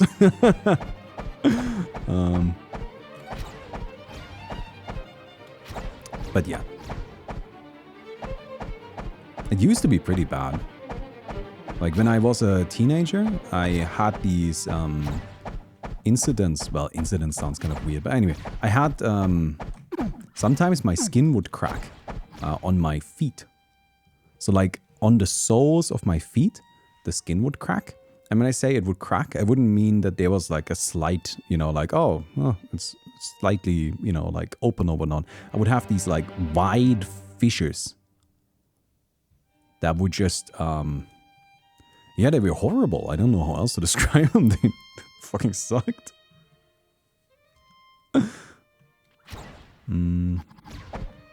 Painful to walk on. Horrible. Yeah. Like, genuinely just couldn't walk.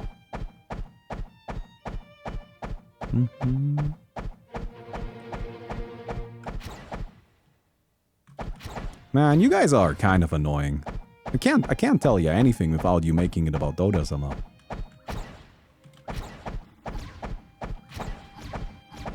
Alright. I mean, I'm okay with people making a joke. Like, that's fine. I'm not offended or anything like that. But just saying that a Dota hero has a name of an ability that's the same as the word I just said, that's not even a joke. That's nothing. It's not even funny. Be funny. Okay, I think I get rid of this.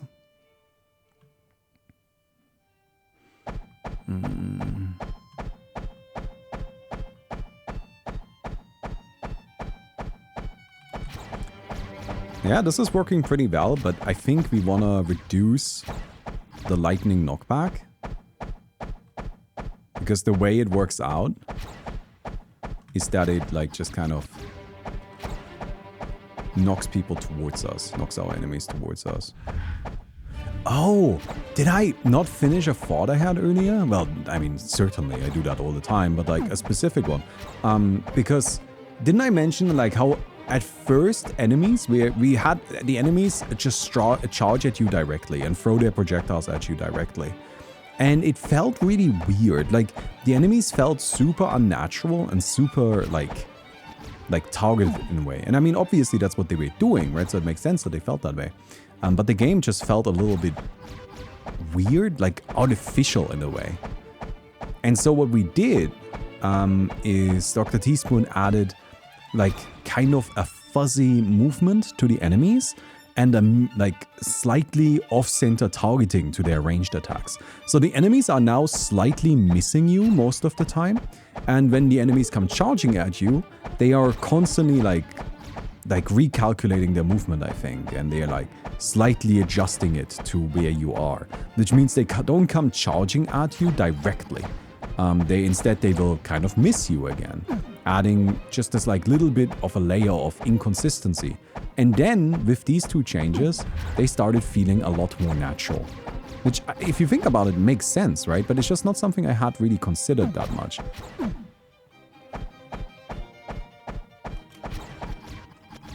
Okay, I really need to lower that knockback.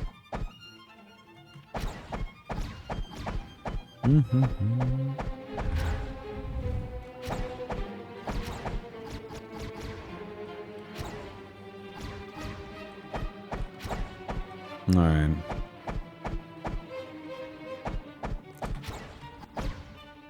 Yeah, our damage output is good.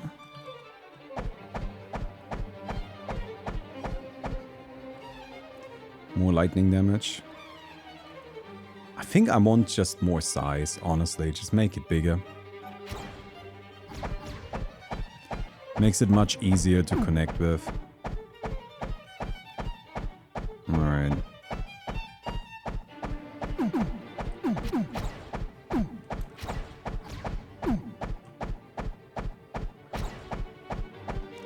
Okay, we're in kind of an awkward spot. Yeah, I don't think I'm getting my level up. Needed to just play for survival for a bit. Man, the charges are so annoying. What jerk came up with those? Oops. It was me. I made all of the enemies. Just in case that wasn't clear. Not trying to talk shit about Dr. Teaspoon. If I'm trying to talk shit about Dr. Teaspoon, you will know. Oop, oop, oop, oop, oop. Nice. So far, still going okay.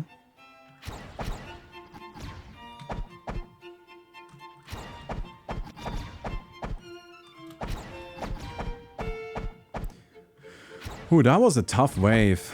But we made it to the boss, so that's good. I think I will lower the lightning knockback. More charges? That's probably okay. Alright, we probably want to deal with the regular enemies first. And then with the boss later. Always keep an eye on the center of the map. Because if you can loop around there, it's just such a good getaway tool.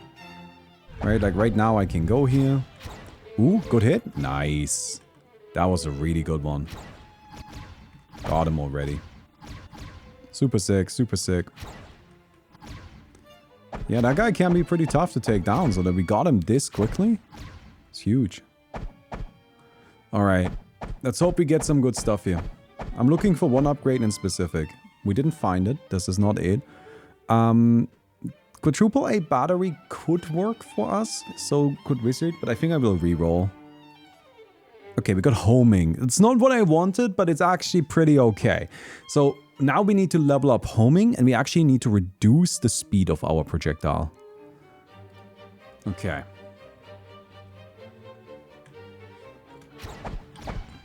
So with homing, our projectile will, well, home.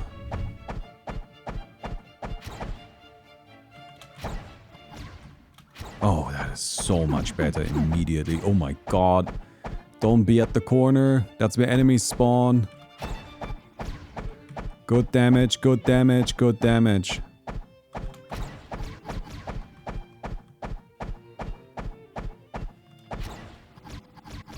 Nice.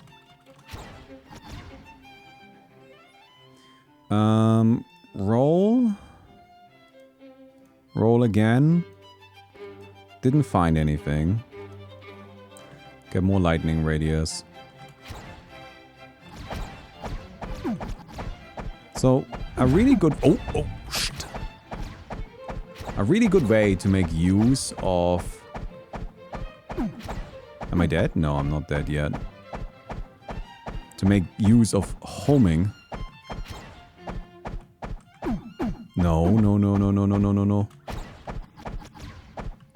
Oh, there's a bat. Fuck. I keep dying. Man, I never make it past that stage. I gotta get good, I gotta be honest. It's a little bit embarrassing, isn't it? Yeah, I mean, I feel like I could have played that better, though. Well, 1,174. We sold one game since I last checked. We'll take it. But 120 concurrents. That's good. Is anybody else streaming it on Twitch? I'm curious. I like how my Twitch search is always just artifact. Boosted survivors. Boosted survivors. There's one more streamer. Let's go, Abraham. Giga chat. Alright. Spear, lightning. Okay. We've got lightning strike. Oh. You guys want to crash the fucking game. Oh, this game is not super well optimized, so you can do some silly stuff just by upgrading your stuff. Alright, so the nice thing about starting out with lightning is that you start out with lightning. You can immediately start upgrading it.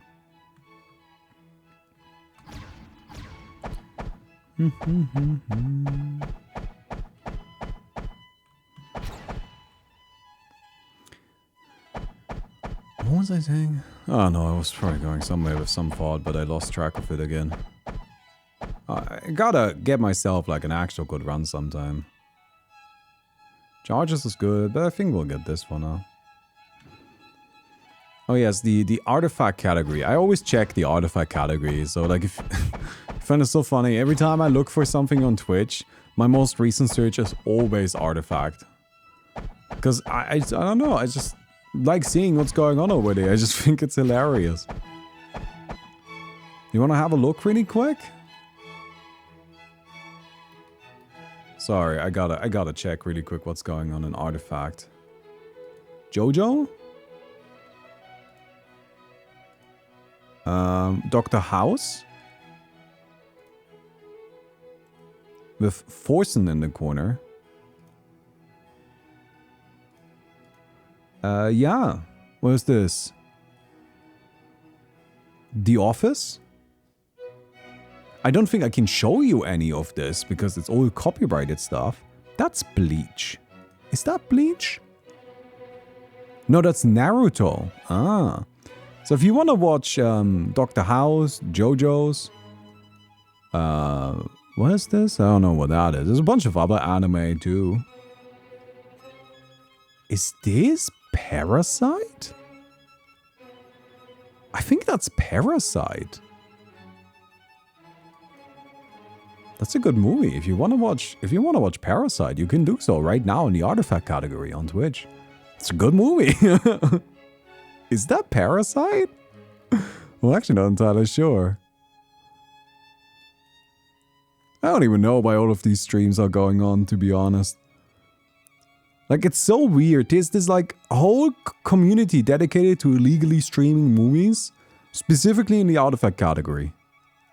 And and it's, like, super consistent. It happens all the time. And I find that to be very funny and also kind of confusing.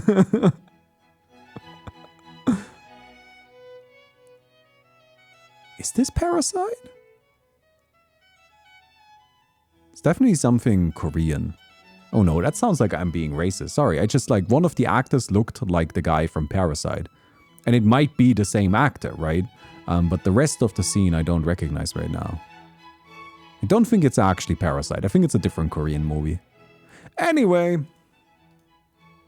Lightning knockback. Let's lower the lightning knockback. What else would they stream? Artifact, that's true.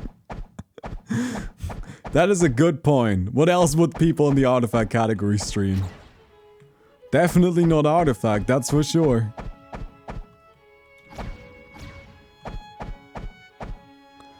I don't think I care about distance, but I have a useful upgrade, so I'll get the upgrade. The game always launches as Windows. Windows, that's just how it launches.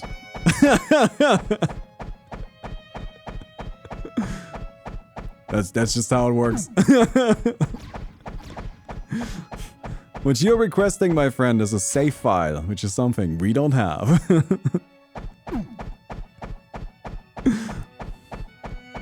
The technology for save files just wasn't there. You know what? I'm kind of down for just getting selfed out early on. Oh, okay. What should we get? Count seems good. Lightning damage? Oh no! Oh no! Well, I have -2 count now. How could this happen to me? Still works though. That's the good news.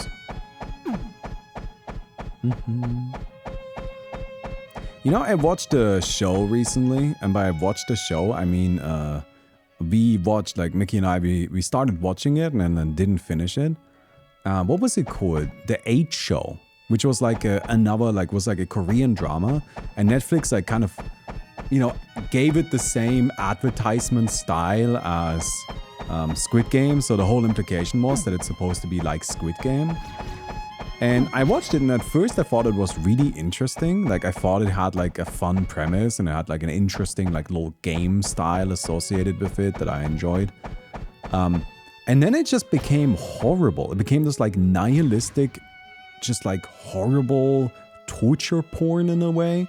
It's just like, here, watch a bunch of people suffer, and we're not really gonna give you any like good reason for it.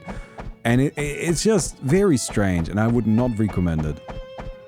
I thought it was absolutely terrible by the time we were approaching like the end of it.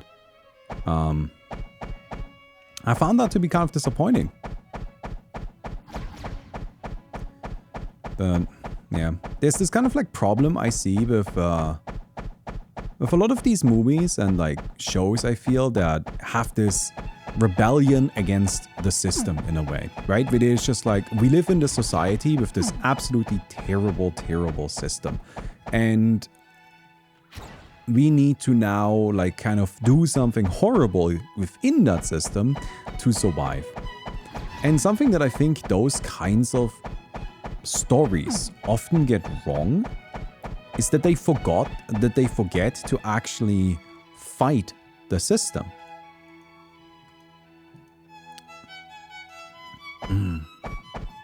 You see, Master got the godlike achievement. He didn't take any damage and beat the game. Holy shit.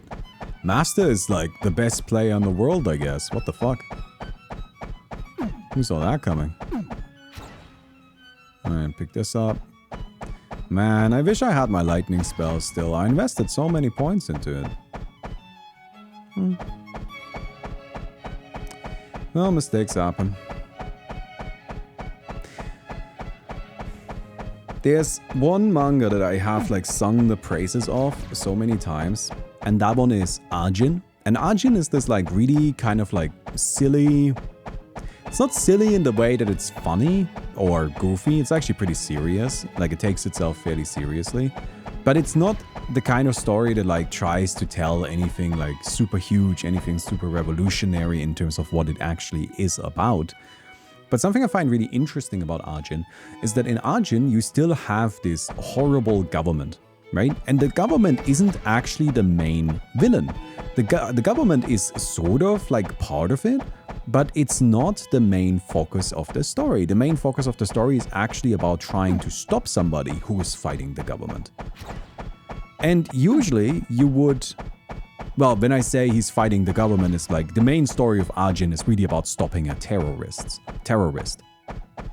And stopping his terrorist organization. And as the story concludes, though, this is what I find fascinating about Arjun, is that Arjun, despite the main villain being a terrorist, being anti-government, and the main villain needing to be defeated and eventually getting defeated, sorry, spoilers, the government for which our heroes effectively worked doesn't come out of it unscathed. Oh no, oops. Alright, we got some lightning again. And instead, the government still gets demolished. And I think that's like such a great part of that story, and it works so well given its context. And I think it's a real shame that there aren't more stories that are willing to like kind of go that far. Where Arjun, after it's all done and told, after the main villain that's anti-government has been defeated, it doesn't just go back to the status quo or somehow find a way to justify the government or leave the same people in charge. It just literally blows up the entire thing, and then, only then, is it given an opportunity for redemption. Despite the story not supporting the terrorist, it still manages to kind of accept that, well, he may have had a point. The government was bad. And lots of stories like do this kind of thing where it's just like, oh, the villain has a point, but, you know, he's evil, so you can't let them do it, and that's why the system must continue. And that's a trap that Arjun doesn't fall into. And I find that to be really cool. And I also think that's like a big reason why you should read it. Because just from a like narrative storytelling perspective, I think there's actually a lot to learn from Arjun. Anyway, sorry, I'm just talking about something else now. Anyway.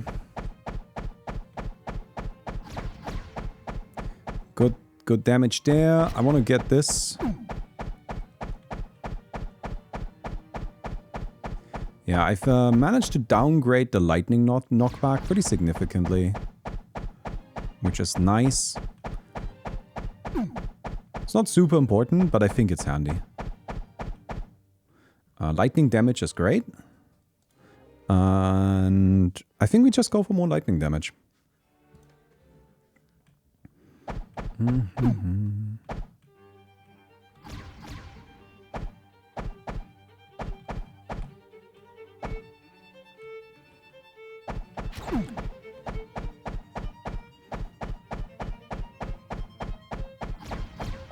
Nice.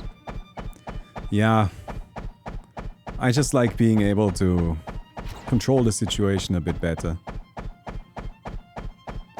And I think having no knockback on the lightning helps me with that.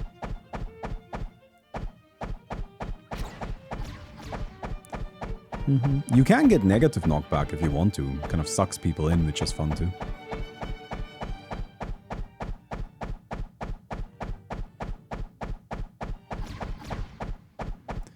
Okay. I think I will get extra charges now.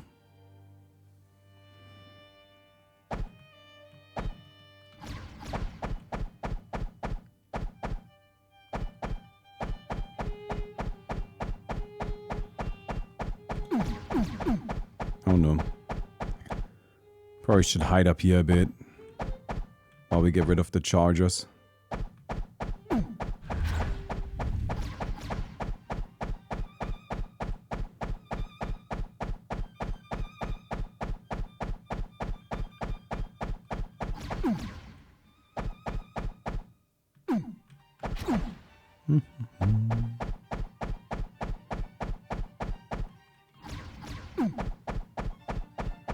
Yeah, the spear is a pretty nice weapon, to be honest, but we haven't upgraded it much, so our damage output is a bit on the lower end. Or we'll just poke this guy into the bog. In you go, buddy. Okay, we got Wizard. Wizard is good, but it's not what I want right now. I'm gonna reroll. Yes! Oh, don't worry about it. It's just lightning mastery. Lightning strikes now target enemies. Alright. Lightning damage. So usually lightning is random, right? But not if you're cool like me. Then it aims at people. Oh no, I haven't upgraded lightning enough yet. Alright, now we really need to just start pumping lightning. We've invested a lot into setting up our upgrades.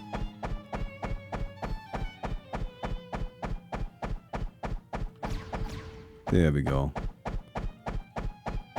But we need charges. We need count. But luckily, we do already have self-doubt. So with self-doubt, we'll be able to get it pretty easily, I think. Reroll, reroll, reroll. Sure. That's fine.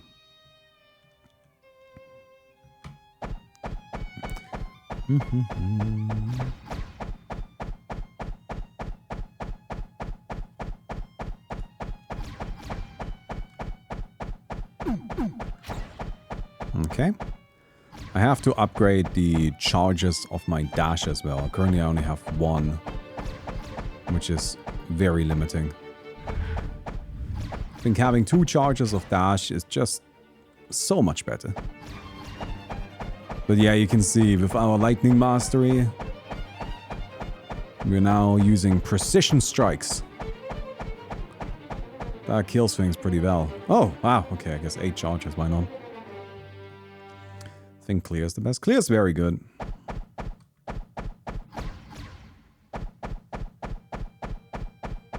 I think we are like deep enough in the video now that after this run, I'm gonna try a world record run. Is that alright with everybody? We'll see if I can beat Master. I have a specific build in mind and I didn't want to like show it right at the very beginning because I think it would just like spoil the game a bit too much. But if you've watched this much of the video, then I feel like you've earned it. Because, you know, so far we've mostly just been clicking random and kind of playing a range of stuff. Alright, count, please. Damn. I don't think we need to get any more lightning knockback.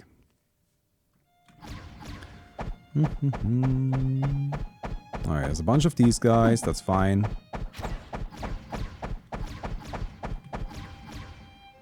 There we go, count. Lightning damage? I don't actually need lightning damage, I need count. Okay, there we go. Very good. Very good, finally. More count, or less count. That's exactly it, you can see. Now it's become so much more effective at clearing stuff. And with our 8 charges, we can just kind of like use it pretty frequently to keep this all under control. I mean, this isn't gonna be a world record run, like, at all. It's much too slow for that. But I think we have a really good shot at actually making it quite far into things now. The radius is huge now. I'm just gonna spam it a bit. I got a cooldown reset here. Good. Count. Yes, no, Dr. Teaspoon, we're not spoiling that one. No, no, no. There is one secret upgrade. I just want to use the sword. There's a secret upgrade we put in the game that I think a lot of you will enjoy. But Dr. Teaspoon and I, we have agreed to not tell you about it. If you guys never find it, well, that sucks. I would rather you did.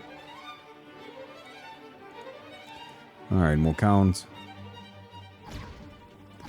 Can you say why less count, not more? Negative values are just positive values. That's not true. But in this case, that's true. Count is an absolute value.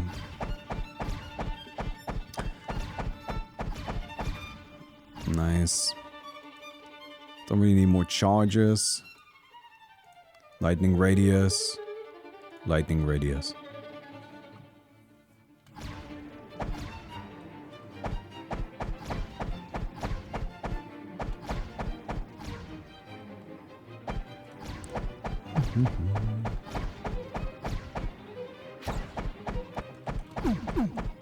Oh, careful, careful, careful, careful. Nice. Let's roll. I kind of need to get rid of some stuff.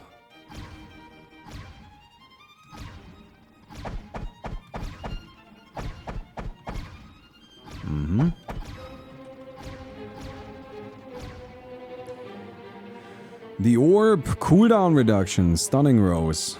I think I'm just reducing my cooldown.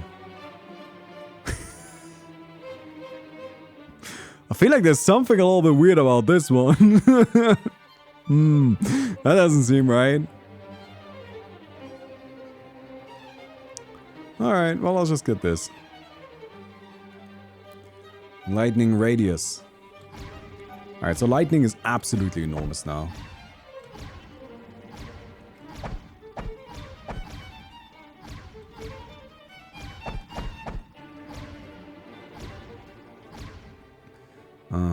Roll, more lightning radius, more lightning damage. So at this point, lightning damage is probably better. Count is still king, charges, just the usual stuff.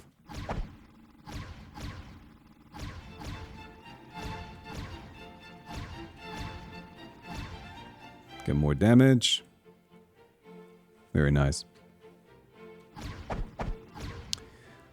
Yes, something maybe a little bit funky going on with that. I assume it's just a tooltip arrow. We'll look into it, or we won't, and we'll forget about it. Either way, it'll be fine. I definitely need some armor. I have like no armor. I'm so squishy again.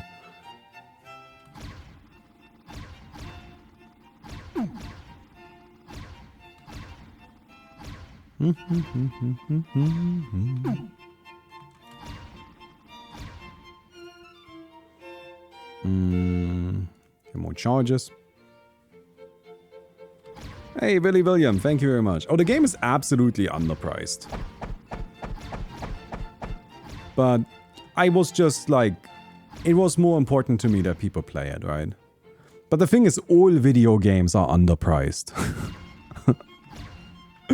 Video games are just sold for much less than they should be sold for, considering how much goes into making them.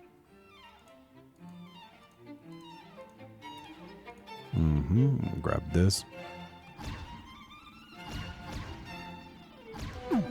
Haven't seen any enemies in a while. Okay. More damage.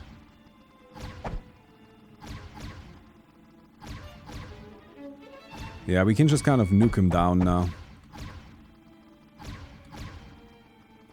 More charges.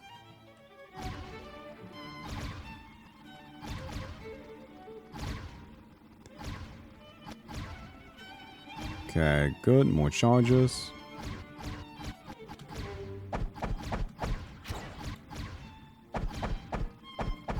Oh no, I messed up.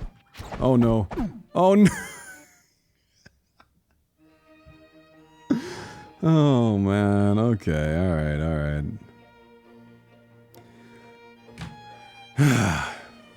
Let's go for a good run. I'm sorry, I'm like a little annoyed honestly that we've been here for like 2 hours. We've been here for like 2 hours. And we've like really not made it that far into the game. 1190 games sold though.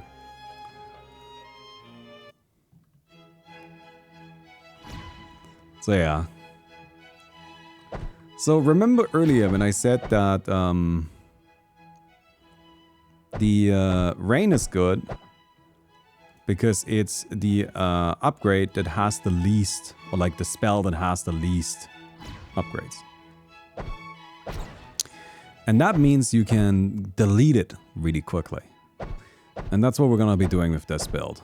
We're gonna need, if we want the world record, which I do, we're gonna need to get some very specific stuff very quickly. This is not it. We still have 2 more chances, but if I legitimately, if I don't get what I'm looking for in these next 2 rolls, I am just resetting.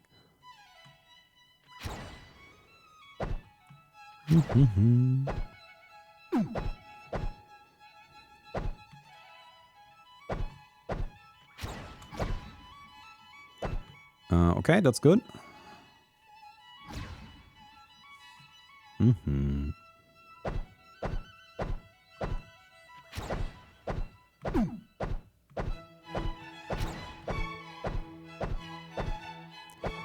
And we didn't get it. I think we can go, though. I think we can keep going. I want to just see what the boss is at the very least.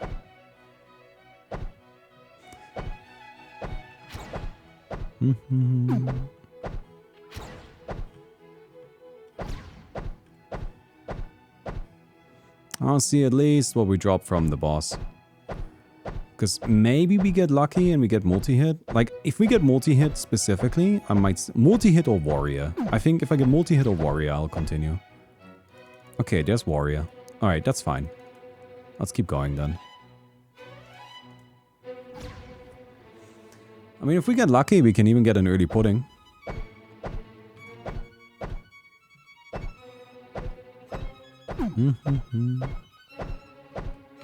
So warrior has faster weapon damage scaling. And some increased baseline stats, which is nice. Oh man, I'm not getting that, am I? Fuck. That actually sucks really bad. Alright, let's get damage.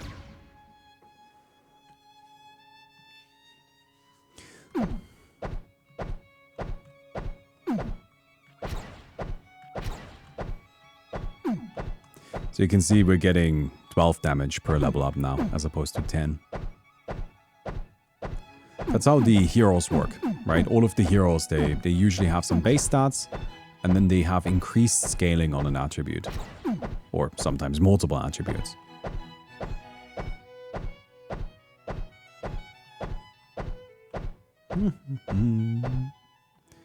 Let's get rid of knockback.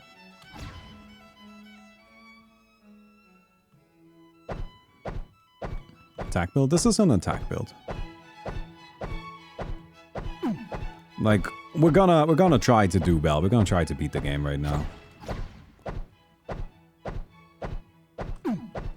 Unlike all of those previous attempts where I obviously wasn't trying to win. I mean, duh. That was all intentional.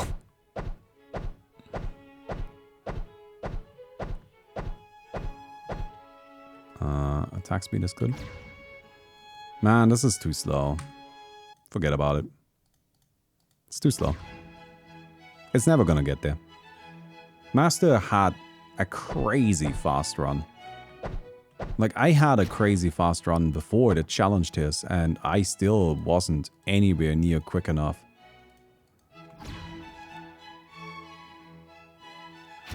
So what we need is we really need, like, the god tier run.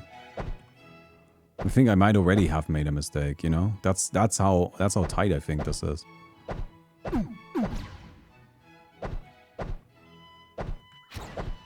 Come on, nice.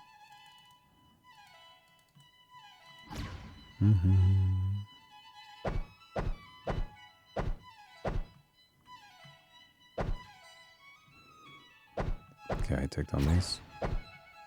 If only the Elder Vampire works. Yeah, I don't know what was up with the Elder Vampire. Elder Vampire just fucking died. It was sun out. Sorry. No vampires when it's sun out.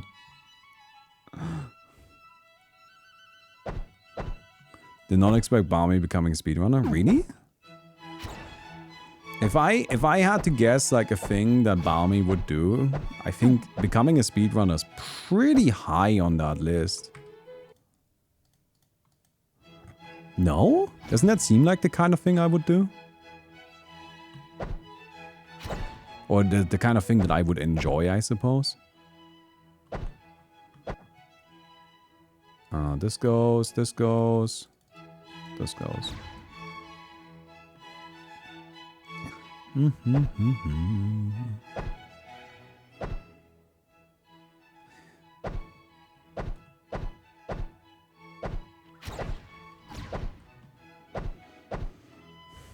We already had somebody cheating, by the way.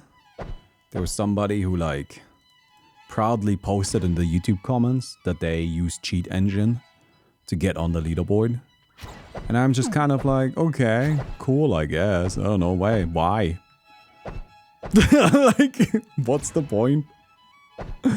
Right? It's just like, why? Okay. I mean, we deleted it, but it's just it's one of those things where, like, I feel like those people, they feel like they are proving some sort of point. They're making some sort of argument. But, what exactly would that be, buddy? Sounds to me like you just cheated. Good, I guess. I mean, I don't mind if you want to cheat, right? That's your choice. That's your prerogative. But, like, don't do it in a game of a leaderboard. That's kind of annoying.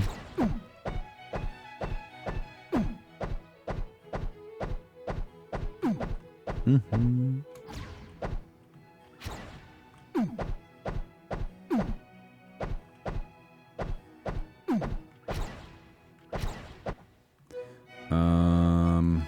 Nothing. Oh, rogue? Warrior? Range? What's up?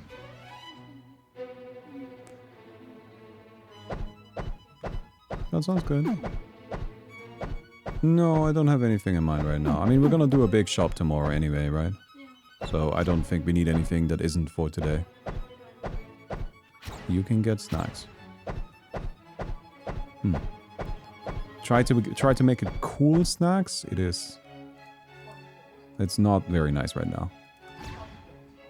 You can call it hot as balls, sure. I'm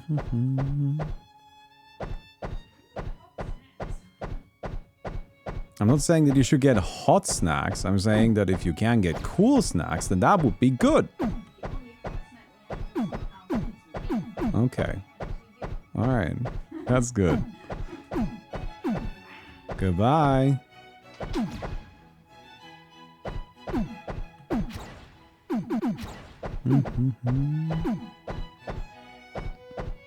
I got distracted and now I'm almost dead. But almost doesn't mean dead.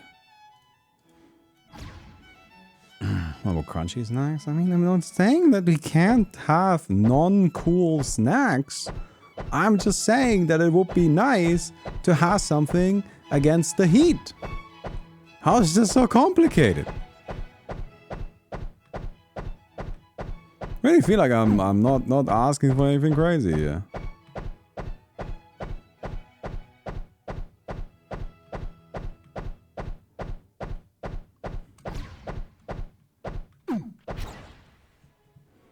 Ooh, really good damage, really good damage.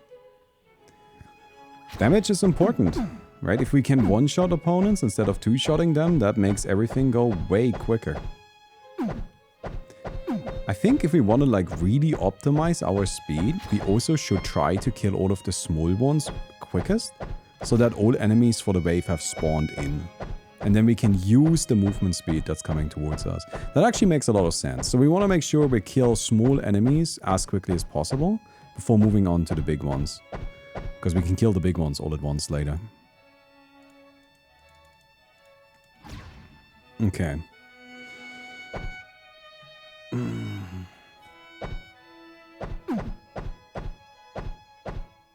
Game not designed for mobile. You guys. Okay, we can look into the mobile thing, but I'm not making any goddamn promises, okay?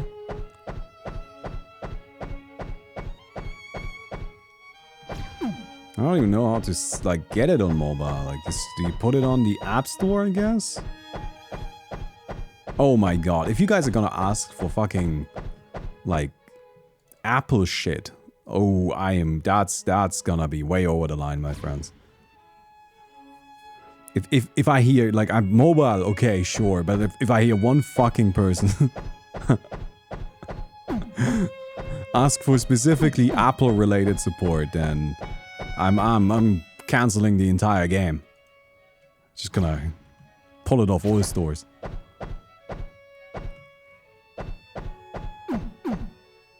Alright. I'm glad, Panancom. I'm glad you enjoyed it. Yeah. Like, the thing is, I've played a lot of Brotato, and I really, really like Brotato. And we're just kind of trying to do something similar here. But, you know, maybe a bit more complex in a way, maybe a little less complex in other ways. Right? Like we don't have a resource system like Brotato, and instead we have like a more complicated upgrade system. I'm not saying that either one is necessarily better. I like Brotato, like a lot. I think Brotato is great.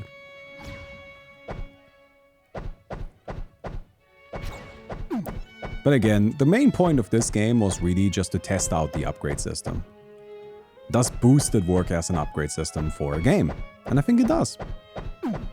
I think you could take this upgrade system and move it into all kinds of different genres. It's kind of how I think about Dota Auto Chess, right? Like where the Auto Chess style shop is something that's actually not restricted to making an auto battler.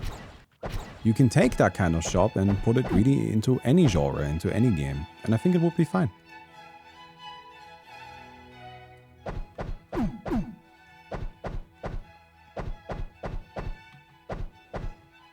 Why are the achievements given when you exit the game? To entice you back into it. Because that's what you deserve. Because we're bad at making the video game. I don't know, pick whichever answer you like.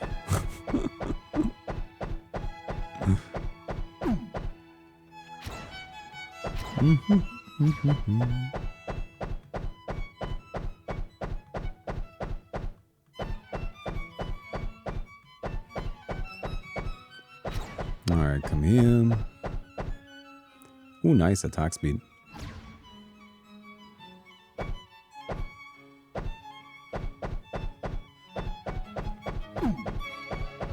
Alright. Everything is gonna come down to this, my friends. Really big moment coming up. I hope you're ready for it.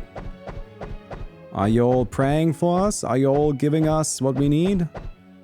We need good vibes. We need good vibes. We need some luck. We need a good upgrade. Come on, one time. Got it. All right, we're on track. We got the true sword.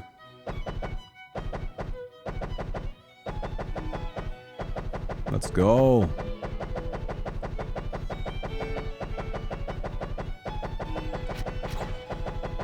Speed up is great. Double damage is great.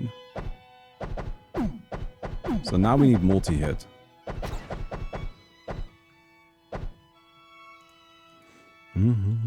What's it do? True sword doubles all of your weapon upgrades. It just straight up doubles them.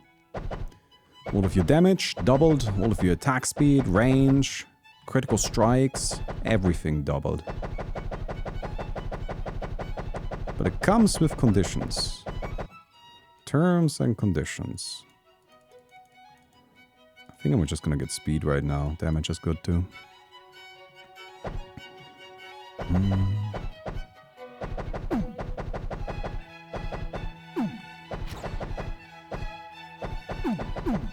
Okay, take down these. Good.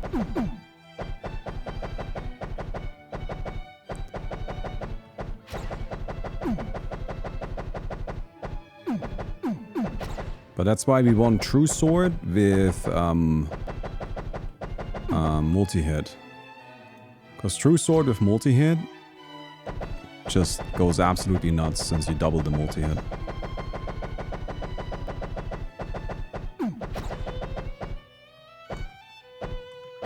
In terms of raw power, the sword is probably the strongest weapon in the game.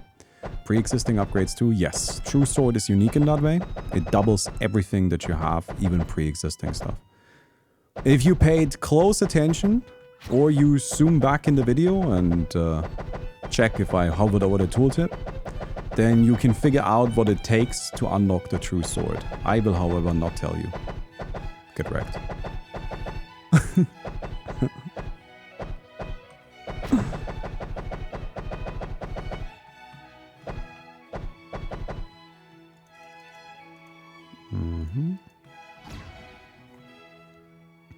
Or even future upgrades too. Oh, sorry, like, so True Sword also counts future upgrades. Everything. It's just super good. This is one of the best weapons in the game.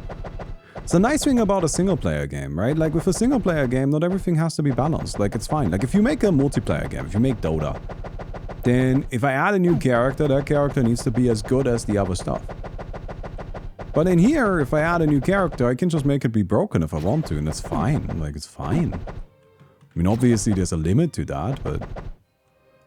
You know, so long as we're not going absolutely super nuts, we're fine. Alright.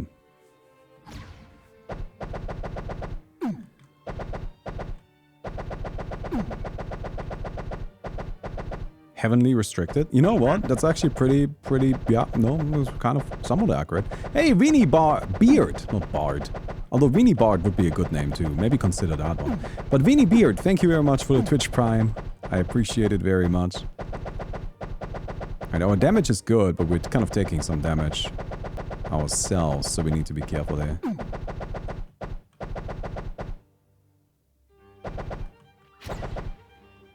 Let's get some armor. Let's get some range again. I'm gonna prioritize range because range is actually our most important upgrade. You can see our damage output is already so high that we completely murder stuff. That now we need to just kind of like make sure we actually connect with our attacks.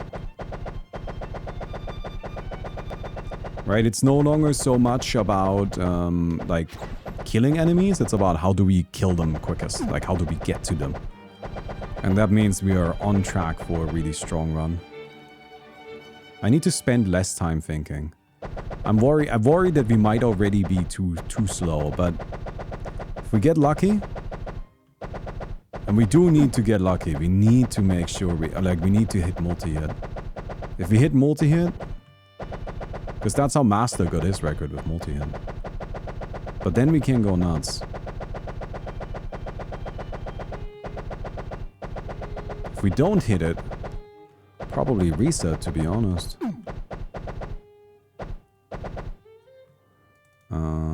Width was good. We don't really need more damage, right? Like attack speed and so on is just not as important. Look at that, that's the boss. What boss? Gone. Never stood a chance.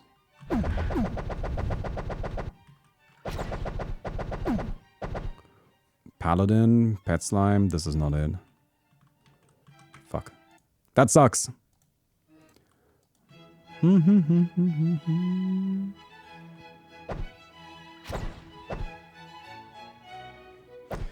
It just wasn't gonna be it. If I don't have a multi-hit, I already spent some time on something that I don't really want.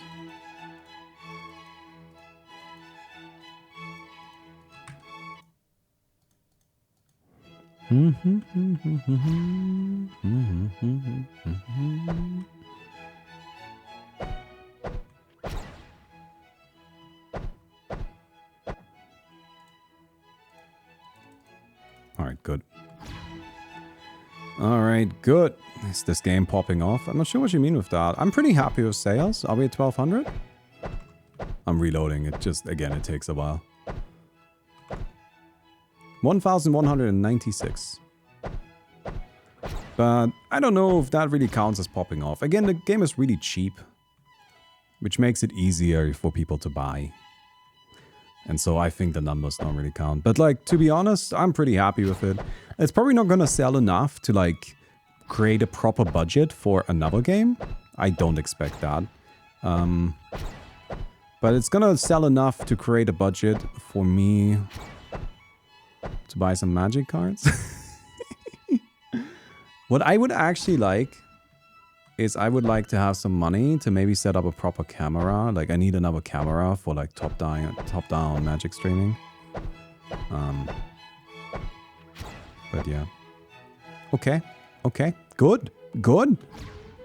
Oh, this might be the run. We have a great start. We are actually like in a fantastic position right now. Now we need the game to just play along. Give us what we want.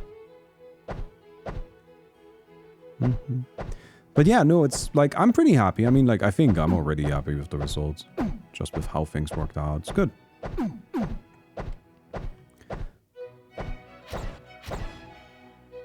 Okay. There was multi-hit, but we need True Sword first. Okay. This could be the run. We have True Sword already. No time wasted on shit like Warrior. If we can get multi-hit next, and we still have our reroll for multi-hit, then we're absolutely, then we're getting it. Range is good. So it's too good for, it seems like almost no special marketing campaign. We don't have any marketing campaign.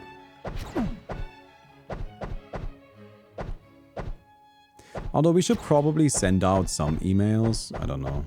I don't even know if I care enough to do that, to be honest. Like, the way I look at it is if you want to play the game, play the game. Right? And I know obviously the point of marketing is to reach people that don't know that it exists, but...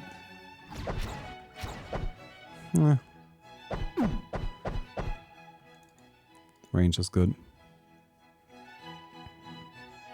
Can't play on my Mac. Oh, my guy, you don't have to buy the game if you can't play it. Like, I appreciate the thought. But I wouldn't be offended if you went and got a refund. Like...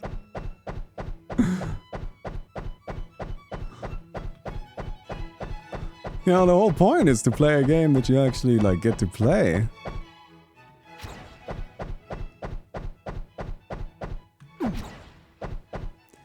Okay, damage is huge. Someday I will get Windows. Alright, that's good then.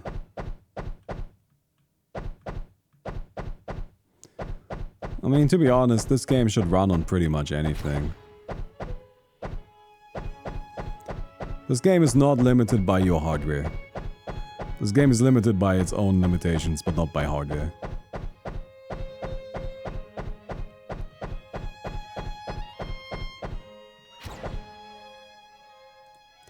I mean, range is great. Like, we're getting a lot of range right now. And as I said earlier, I think range is super valuable for us. So I'm pretty happy about that. Alright, all of the spawns are coming in, so now we focus down the big ones, right? Because the small ones will just die passively. Don't need to specifically target down the small ones.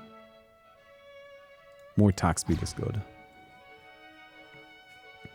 Some phones nowadays are stronger than 2000-ish PC. I mean, most phones, I would guess like all of them, right? Phones are like pretty sick these days. You know, a phone is really just not a good description of what this is. Like this is a computer that can also call people. Right? Like, it's not, I don't know. I know that, like, how that evolution happened and, like, it all makes sense, obviously. But it's really just, like, it's not really a phone.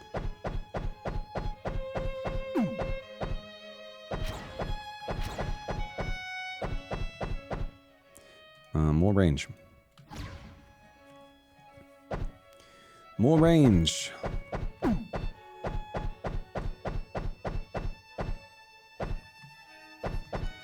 Come on, multi-hit. Oh, and give me my pudding. I want the pudding. Quickly, please. And then give me multi-hit critical strike and we're good. We're ready to go.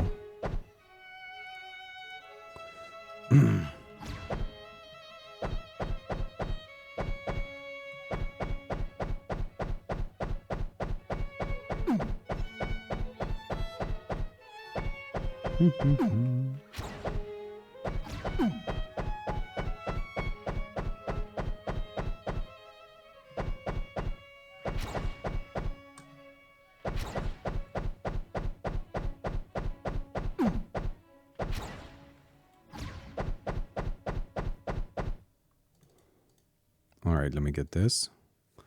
Next boss. So I think with the bosses, it might make sense to actually target down the boss immediately.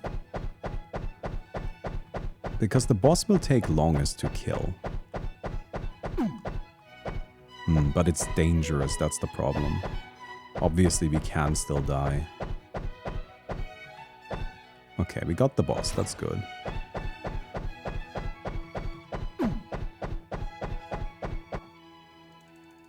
Nothing, nothing, nothing. Reroll. Self-doubt is okay. Self-doubt is not really what I want, but I will take it. We also immediately got 5 charge speed on self-doubt, which means we get a free reroll every round.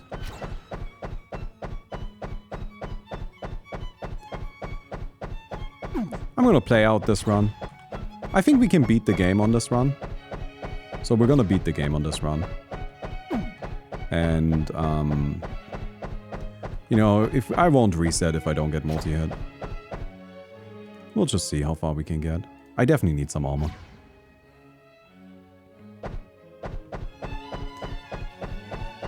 I feel like Axe is the strongest. That's good. I'm glad. I'm happy if people disagree with me. Because that means they have opinions about the game. And that's a good thing. That makes me feel like you're engaging with it. And that's all I want. I'm not saying necessarily that you're wrong either, right? I don't know everything about the game. I mean, at the current point in time, I'm definitely the person that has played by far the most of this. But it's also worth keeping in mind that a lot of my playing was done like with stuff that was in development. And it was also, you know, done through my own limited lens. You might have a perspective that I didn't even consider. And, you know, that could very well mean that you have a better insight in a way. I think that's healing up there, so we don't need that. Yeah, we have so much range right now.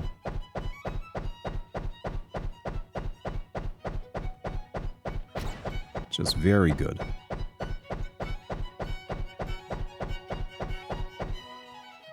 I don't need more charge speed, I think. Whatever, we'll get it. One more charge speed. Like, now, I think we wanna mostly take rare and epic upgrades. We have so many rerolls available now that we should basically never settle for just a normal one. Fuck, now we have infinity rerolls. Alright.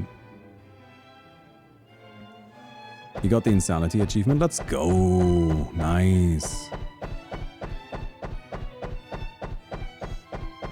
Oh, I also want to... This is like a thought that I think is worth keeping in mind. To me, this game is a success if you get a couple of hours of fun out of it. I think these days, people often have this expectation that for video games, you need to spend, you know, like this now needs to be a foundational piece of your life or it wasn't a success. But to me, if you play this game and you have some fun for, you know, 5-6 hours, and then that's it, you never touch it again, great! 5-6 hours of fun for 99 cents? What a sick fucking deal, right?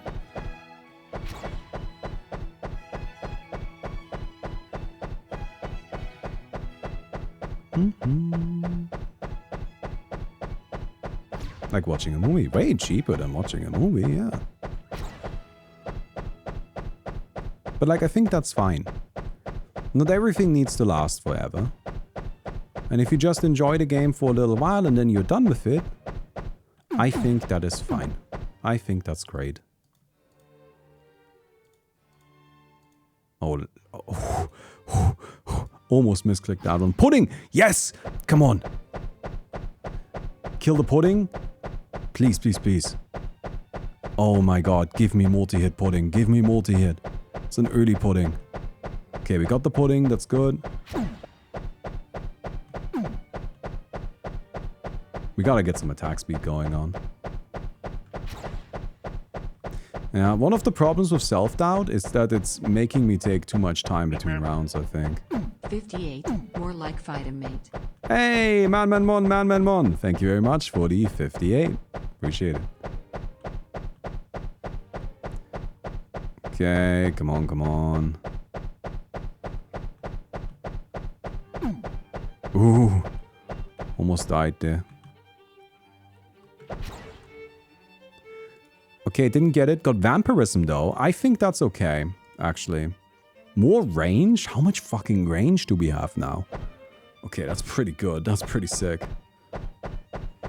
Alright, I think this might actually still be really fast even if we don't get multi-hit. Just because we have so much range, I really need to maximize our damage output now.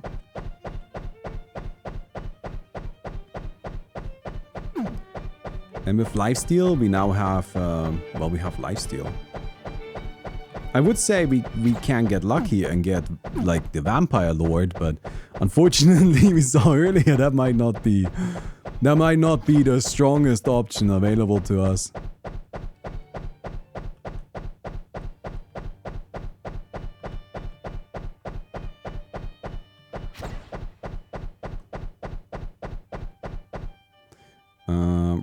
Roll. Damage, okay. Roll. Okay, didn't get it. Get armor. I need attack speed. But damage is fine too. But right now, I would really love it to get like a rare or an epic attack speed upgrade.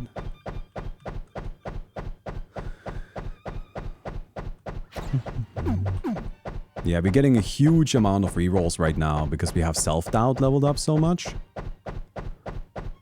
The way the rerolls work is that every round you get 1/5 of a reroll. But, and you can store them up. You can have them just charged up.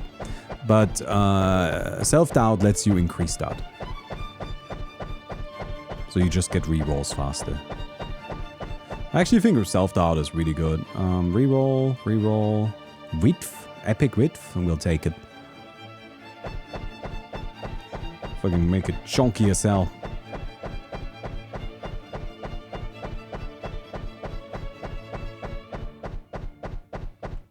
A little bit worried about this big boy, but we got him. Good. Yeah. And I tell you all, there are no ranged weapons. Ah, man, we're not getting it. Alright, get Crown of Swords. There's attack speed at least. I could have gotten more range, but I think at this point, like, we need attack speed more.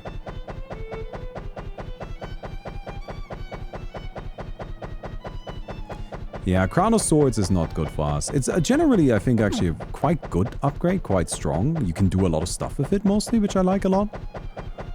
But unfortunately, I think for our build, we're just better off attacking.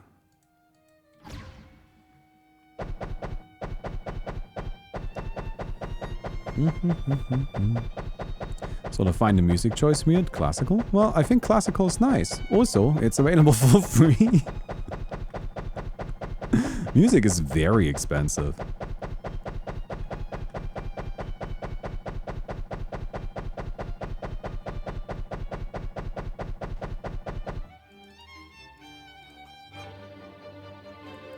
Ah, fuck. Now I just have Crown of Swords in my upgrades and I really don't want it in there.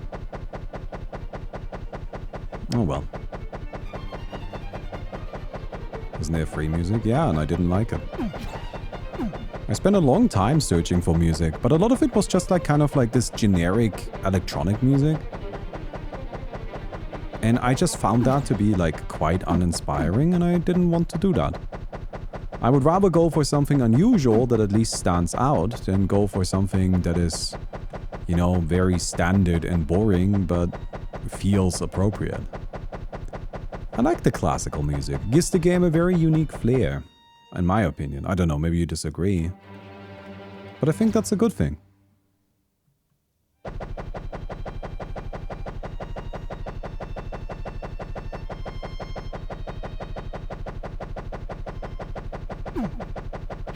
You know, I like that it feels different. I like that it feels a bit unique and weird. I think that's a good thing. I like that.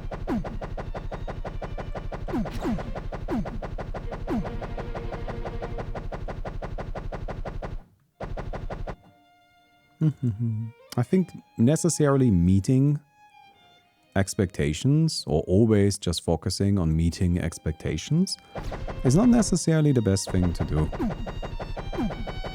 From like, I don't know, a creative standpoint. I mean, earlier we were talking about Concord, right? And how that game has been a huge failure. And from what I understand, isn't a large part of that, specifically because it's just what people already, like, expected. That it's just a game that does all of the things that you would anticipate, and it doesn't really do anything interesting with it.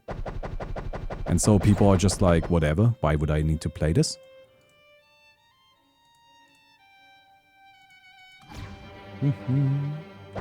This is not gonna get the record. God damn it. But it's okay. We'll beat the game at least. Although I definitely need to get some armor. But we have a giant laser cannon right now, so that's cool.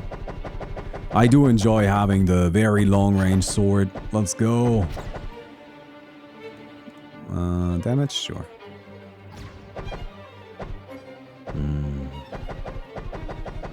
But any stats that are good to reduce instead of increase? Lots.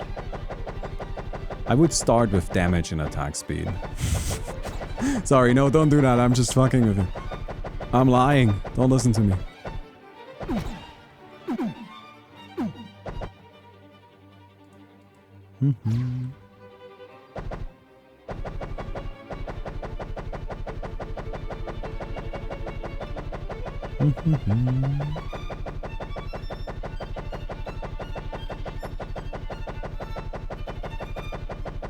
But yeah, I like the classical music.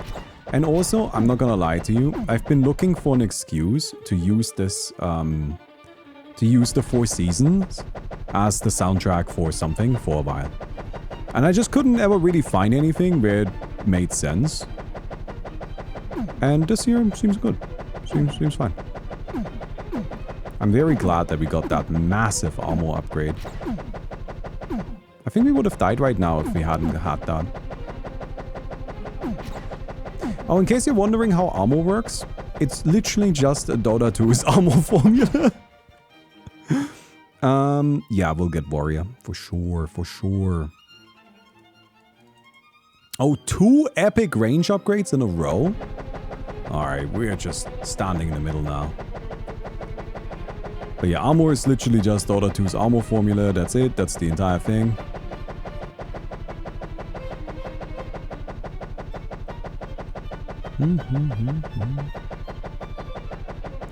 So, you know, there you have it. More range, I guess. Damage? Probably. Could get even more charged, like, even more of the rerolls. But I feel like I have so many rerolls already. Isn't it good enough? Alright, it's the first time we made it to the night map, didn't we?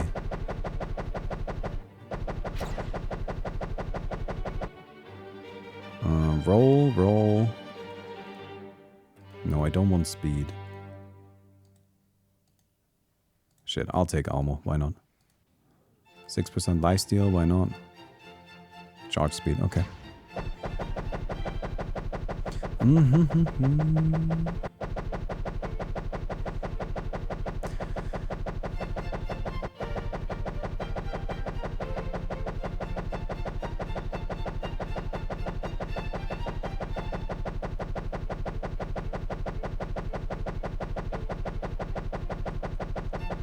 The game is quite hard. I think that's fair to say. There are obviously lots of very powerful strategies that will get you there.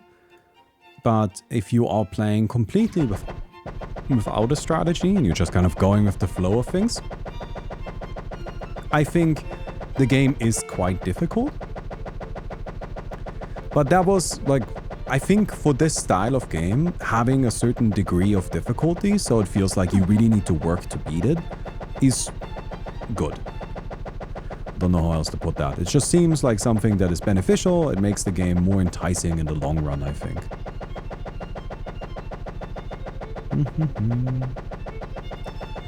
Yeah, Critical Strike would be great. That's for sure.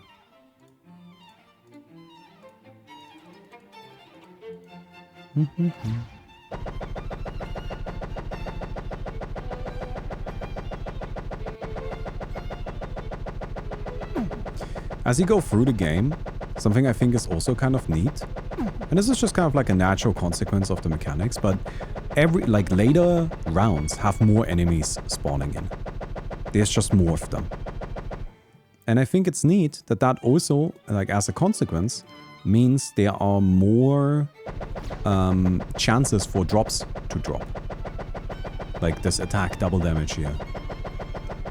And I don't know, I just think that's kind of cool. I like that it's this very natural escalation of the game that we didn't have to really like manually implement in any capacity. Because I think there's just a 2% chance for any enemy to drop a drop. And that's kind of it. That's the entirety of it, right? It's not particularly complicated. You guys call yourselves snipers? Don't even talk to me. Here, this is what real range looks like. Alright, roll, roll, roll. Armor, sure. I don't think we'll be able to just one-shot bosses. So since we're not going to be able to just one-shot things, we will need some defense. Luckily we have lifesteal, we have armor, so that's good.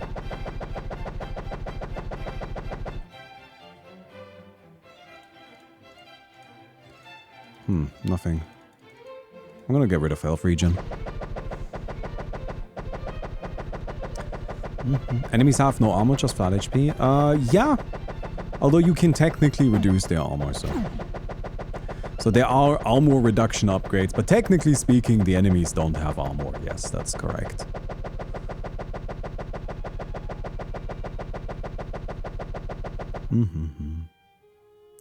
Epic health? Why not? Alright, there's an enemy. This guy is ranged, this boss. So we need to be a bit careful here. Luckily, we have a bit of range ourselves.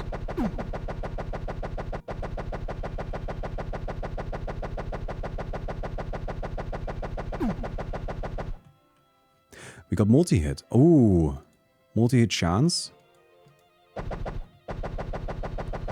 I mean, it's too late. But we can maybe pop off on the later rounds. You'll at least get to see the build. If we had gotten multi-hit earlier, we would be able to go completely crazy. But, I mean, maybe this will be okay. Roll, roll, roll, roll. Maximum multi-hits.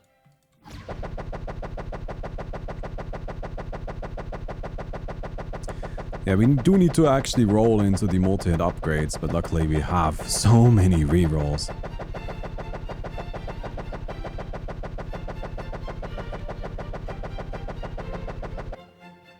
Multi-hit chance goes up.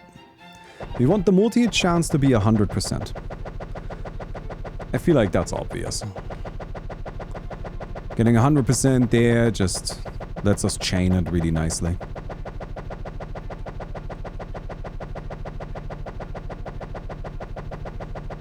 Multi-hits can trigger additional multi-hits, but there's a limit to how many. So that's the max multi-hit value. But that's only super useful if we actually have a high enough chance.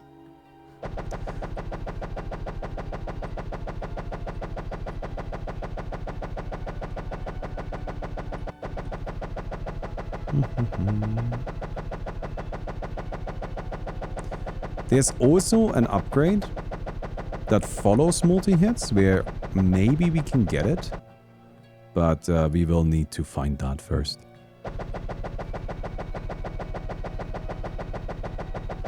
Maybe the hammer... No. So, Mapster did this with the hammer. And the hammer has one upgrade that combines multi-hit and echoing multi-hit, which is something that we still need. And we have to get it in 2 upgrades. We have the stronger weapon, technically speaking, like the true sword does more damage than the hammer.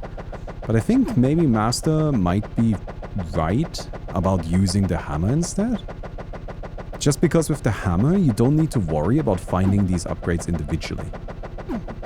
And you can focus entirely on just scaling your damage.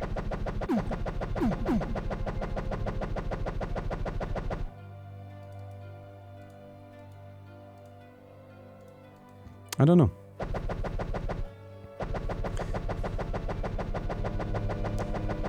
Does multi-hit work like Echo Saber or Time Lock? It works like Time Lock. You can see if I hit something that there's this like kind of lingering hitbox, right? That's the multi-hit. It's kind of funny that we are essentially a ranged hero. Like I'm just kind of focusing entirely on dodging stuff. I'm not doing a great job, apparently. It's okay, we can tank a few hits.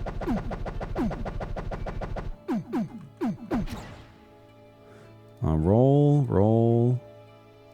Multi-hit chance.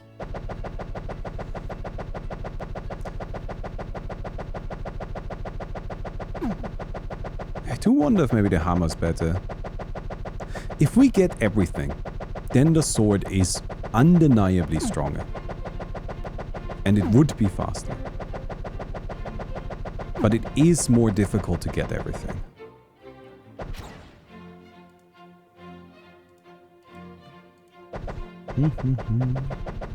Alright, there's a boss. I mean, they shouldn't stand much of a chance. Oh, what's going on? Ooh. I think I got hit by something. Alright, we didn't find it. But we got critical strike. That's pretty good, actually.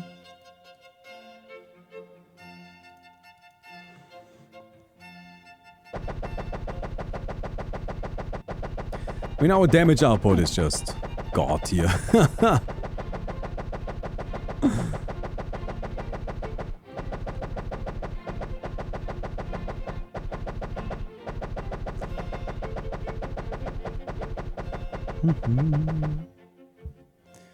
We roll. Upgrade the critical chance.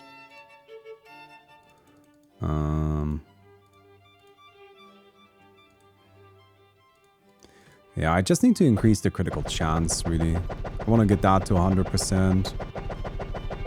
Get the multi-hits to 100%. But the multi-hits aren't as important. Because we didn't get the echoing multi-hits. If we had those, then it would be good.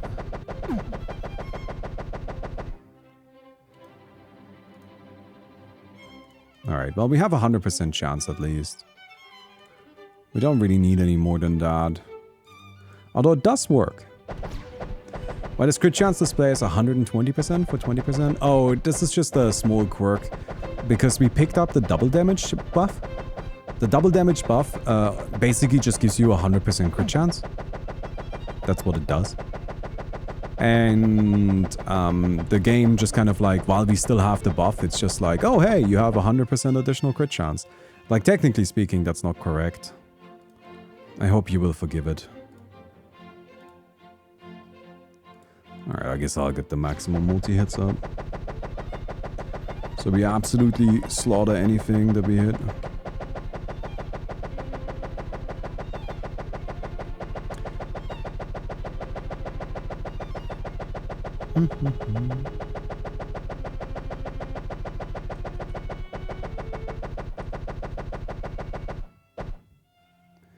Critical damage is not what I want.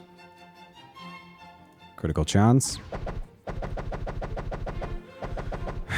How am I doing? I'm doing good! I'm just kind of like a little focused right now because I want to beat the game at least once today.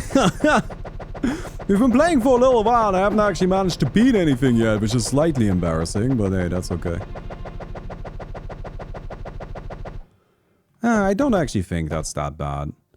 I mean, it is a roguelike, right? If you could just beat it every single run, wouldn't that be kind of boring?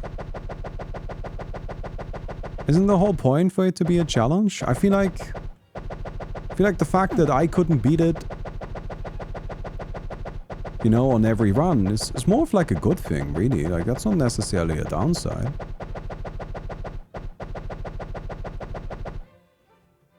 And I personally don't feel like I got really cheated, except for the vampire situation. And that one is kind of annoying, because I think we would have actually won that run, but setting that aside. But that's obviously like that was just a bug. That was a separate issue.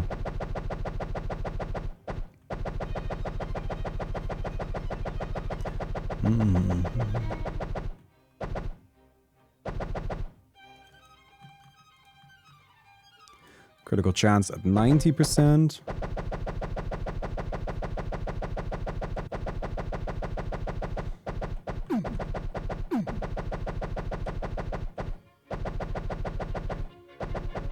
Yeah, I mean, we're just completely popping off.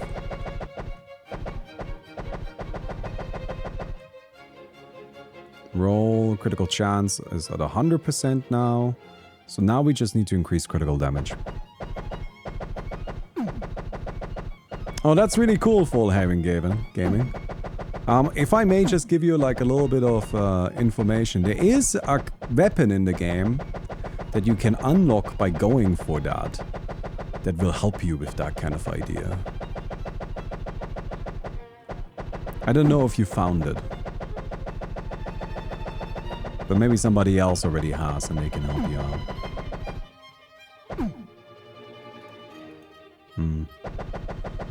Does that mean double damage stops giving you damage if you have 100% crit? No, you can crit crits. You can double crit crits too if you want. This is a game that's really like meant to just let you do whatever you want to do. Right? I describe it on the Steam page as a sandbox roguelike. Oh, we got multi-hit size. I mean, it's a bit late. It's a bit late, but okay. So this is what I was looking for. Because now my multi-hits increase in size.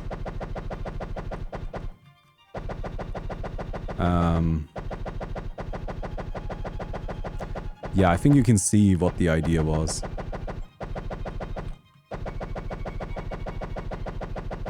It's the max crits 4. The word max doesn't exist in this game. I don't think we have defined any lower or upper limits. You can do whatever you want.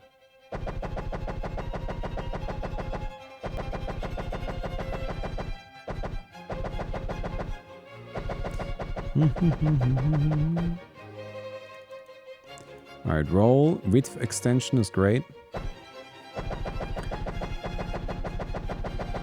So this was the idea if we had gotten this a bit earlier. I think you can see why we would end up with a run that could maybe have outpaced pretty much anything.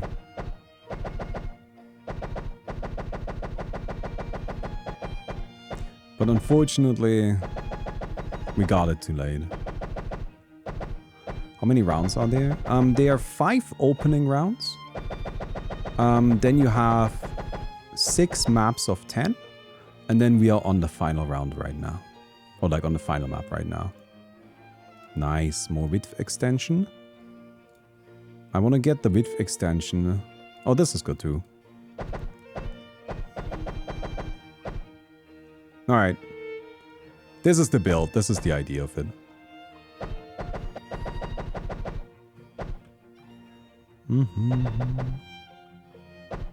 We just got there too late. These last few rounds are quite a bit more difficult than the previous ones. This is where the game really like tries to kill you basically.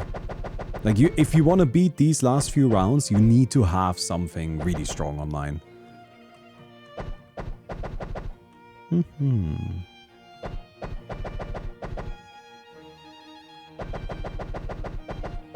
Yeah, so this is what I was going for, but oh well.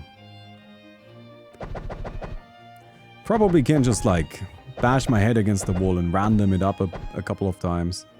And you gotta keep in mind, I got here with only upgrading this like what, for 3 waves? Because I just didn't actually have enough chances to upgrade stuff. And there's the boss, final boss dead.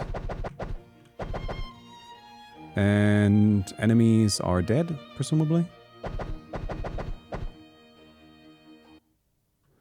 Yeah. Wasn't enough.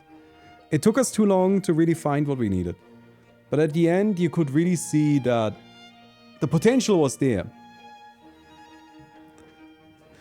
If we were to just actually find all of the stuff quicker, we could probably get it, but oh well. Well then, friends, that's our 3 hours. I hope you guys enjoyed it. Boosted Survivors is available on Steam, 99 cents. Did we sell our 1200 games? I gotta check really quick. Very curious. And nope, didn't update. Alright, never mind. Or maybe we didn't sell another game. But point being, go check it out. There's a link down in the description. Thank you very much for watching the video, and I'll see you guys tomorrow. Goodbye.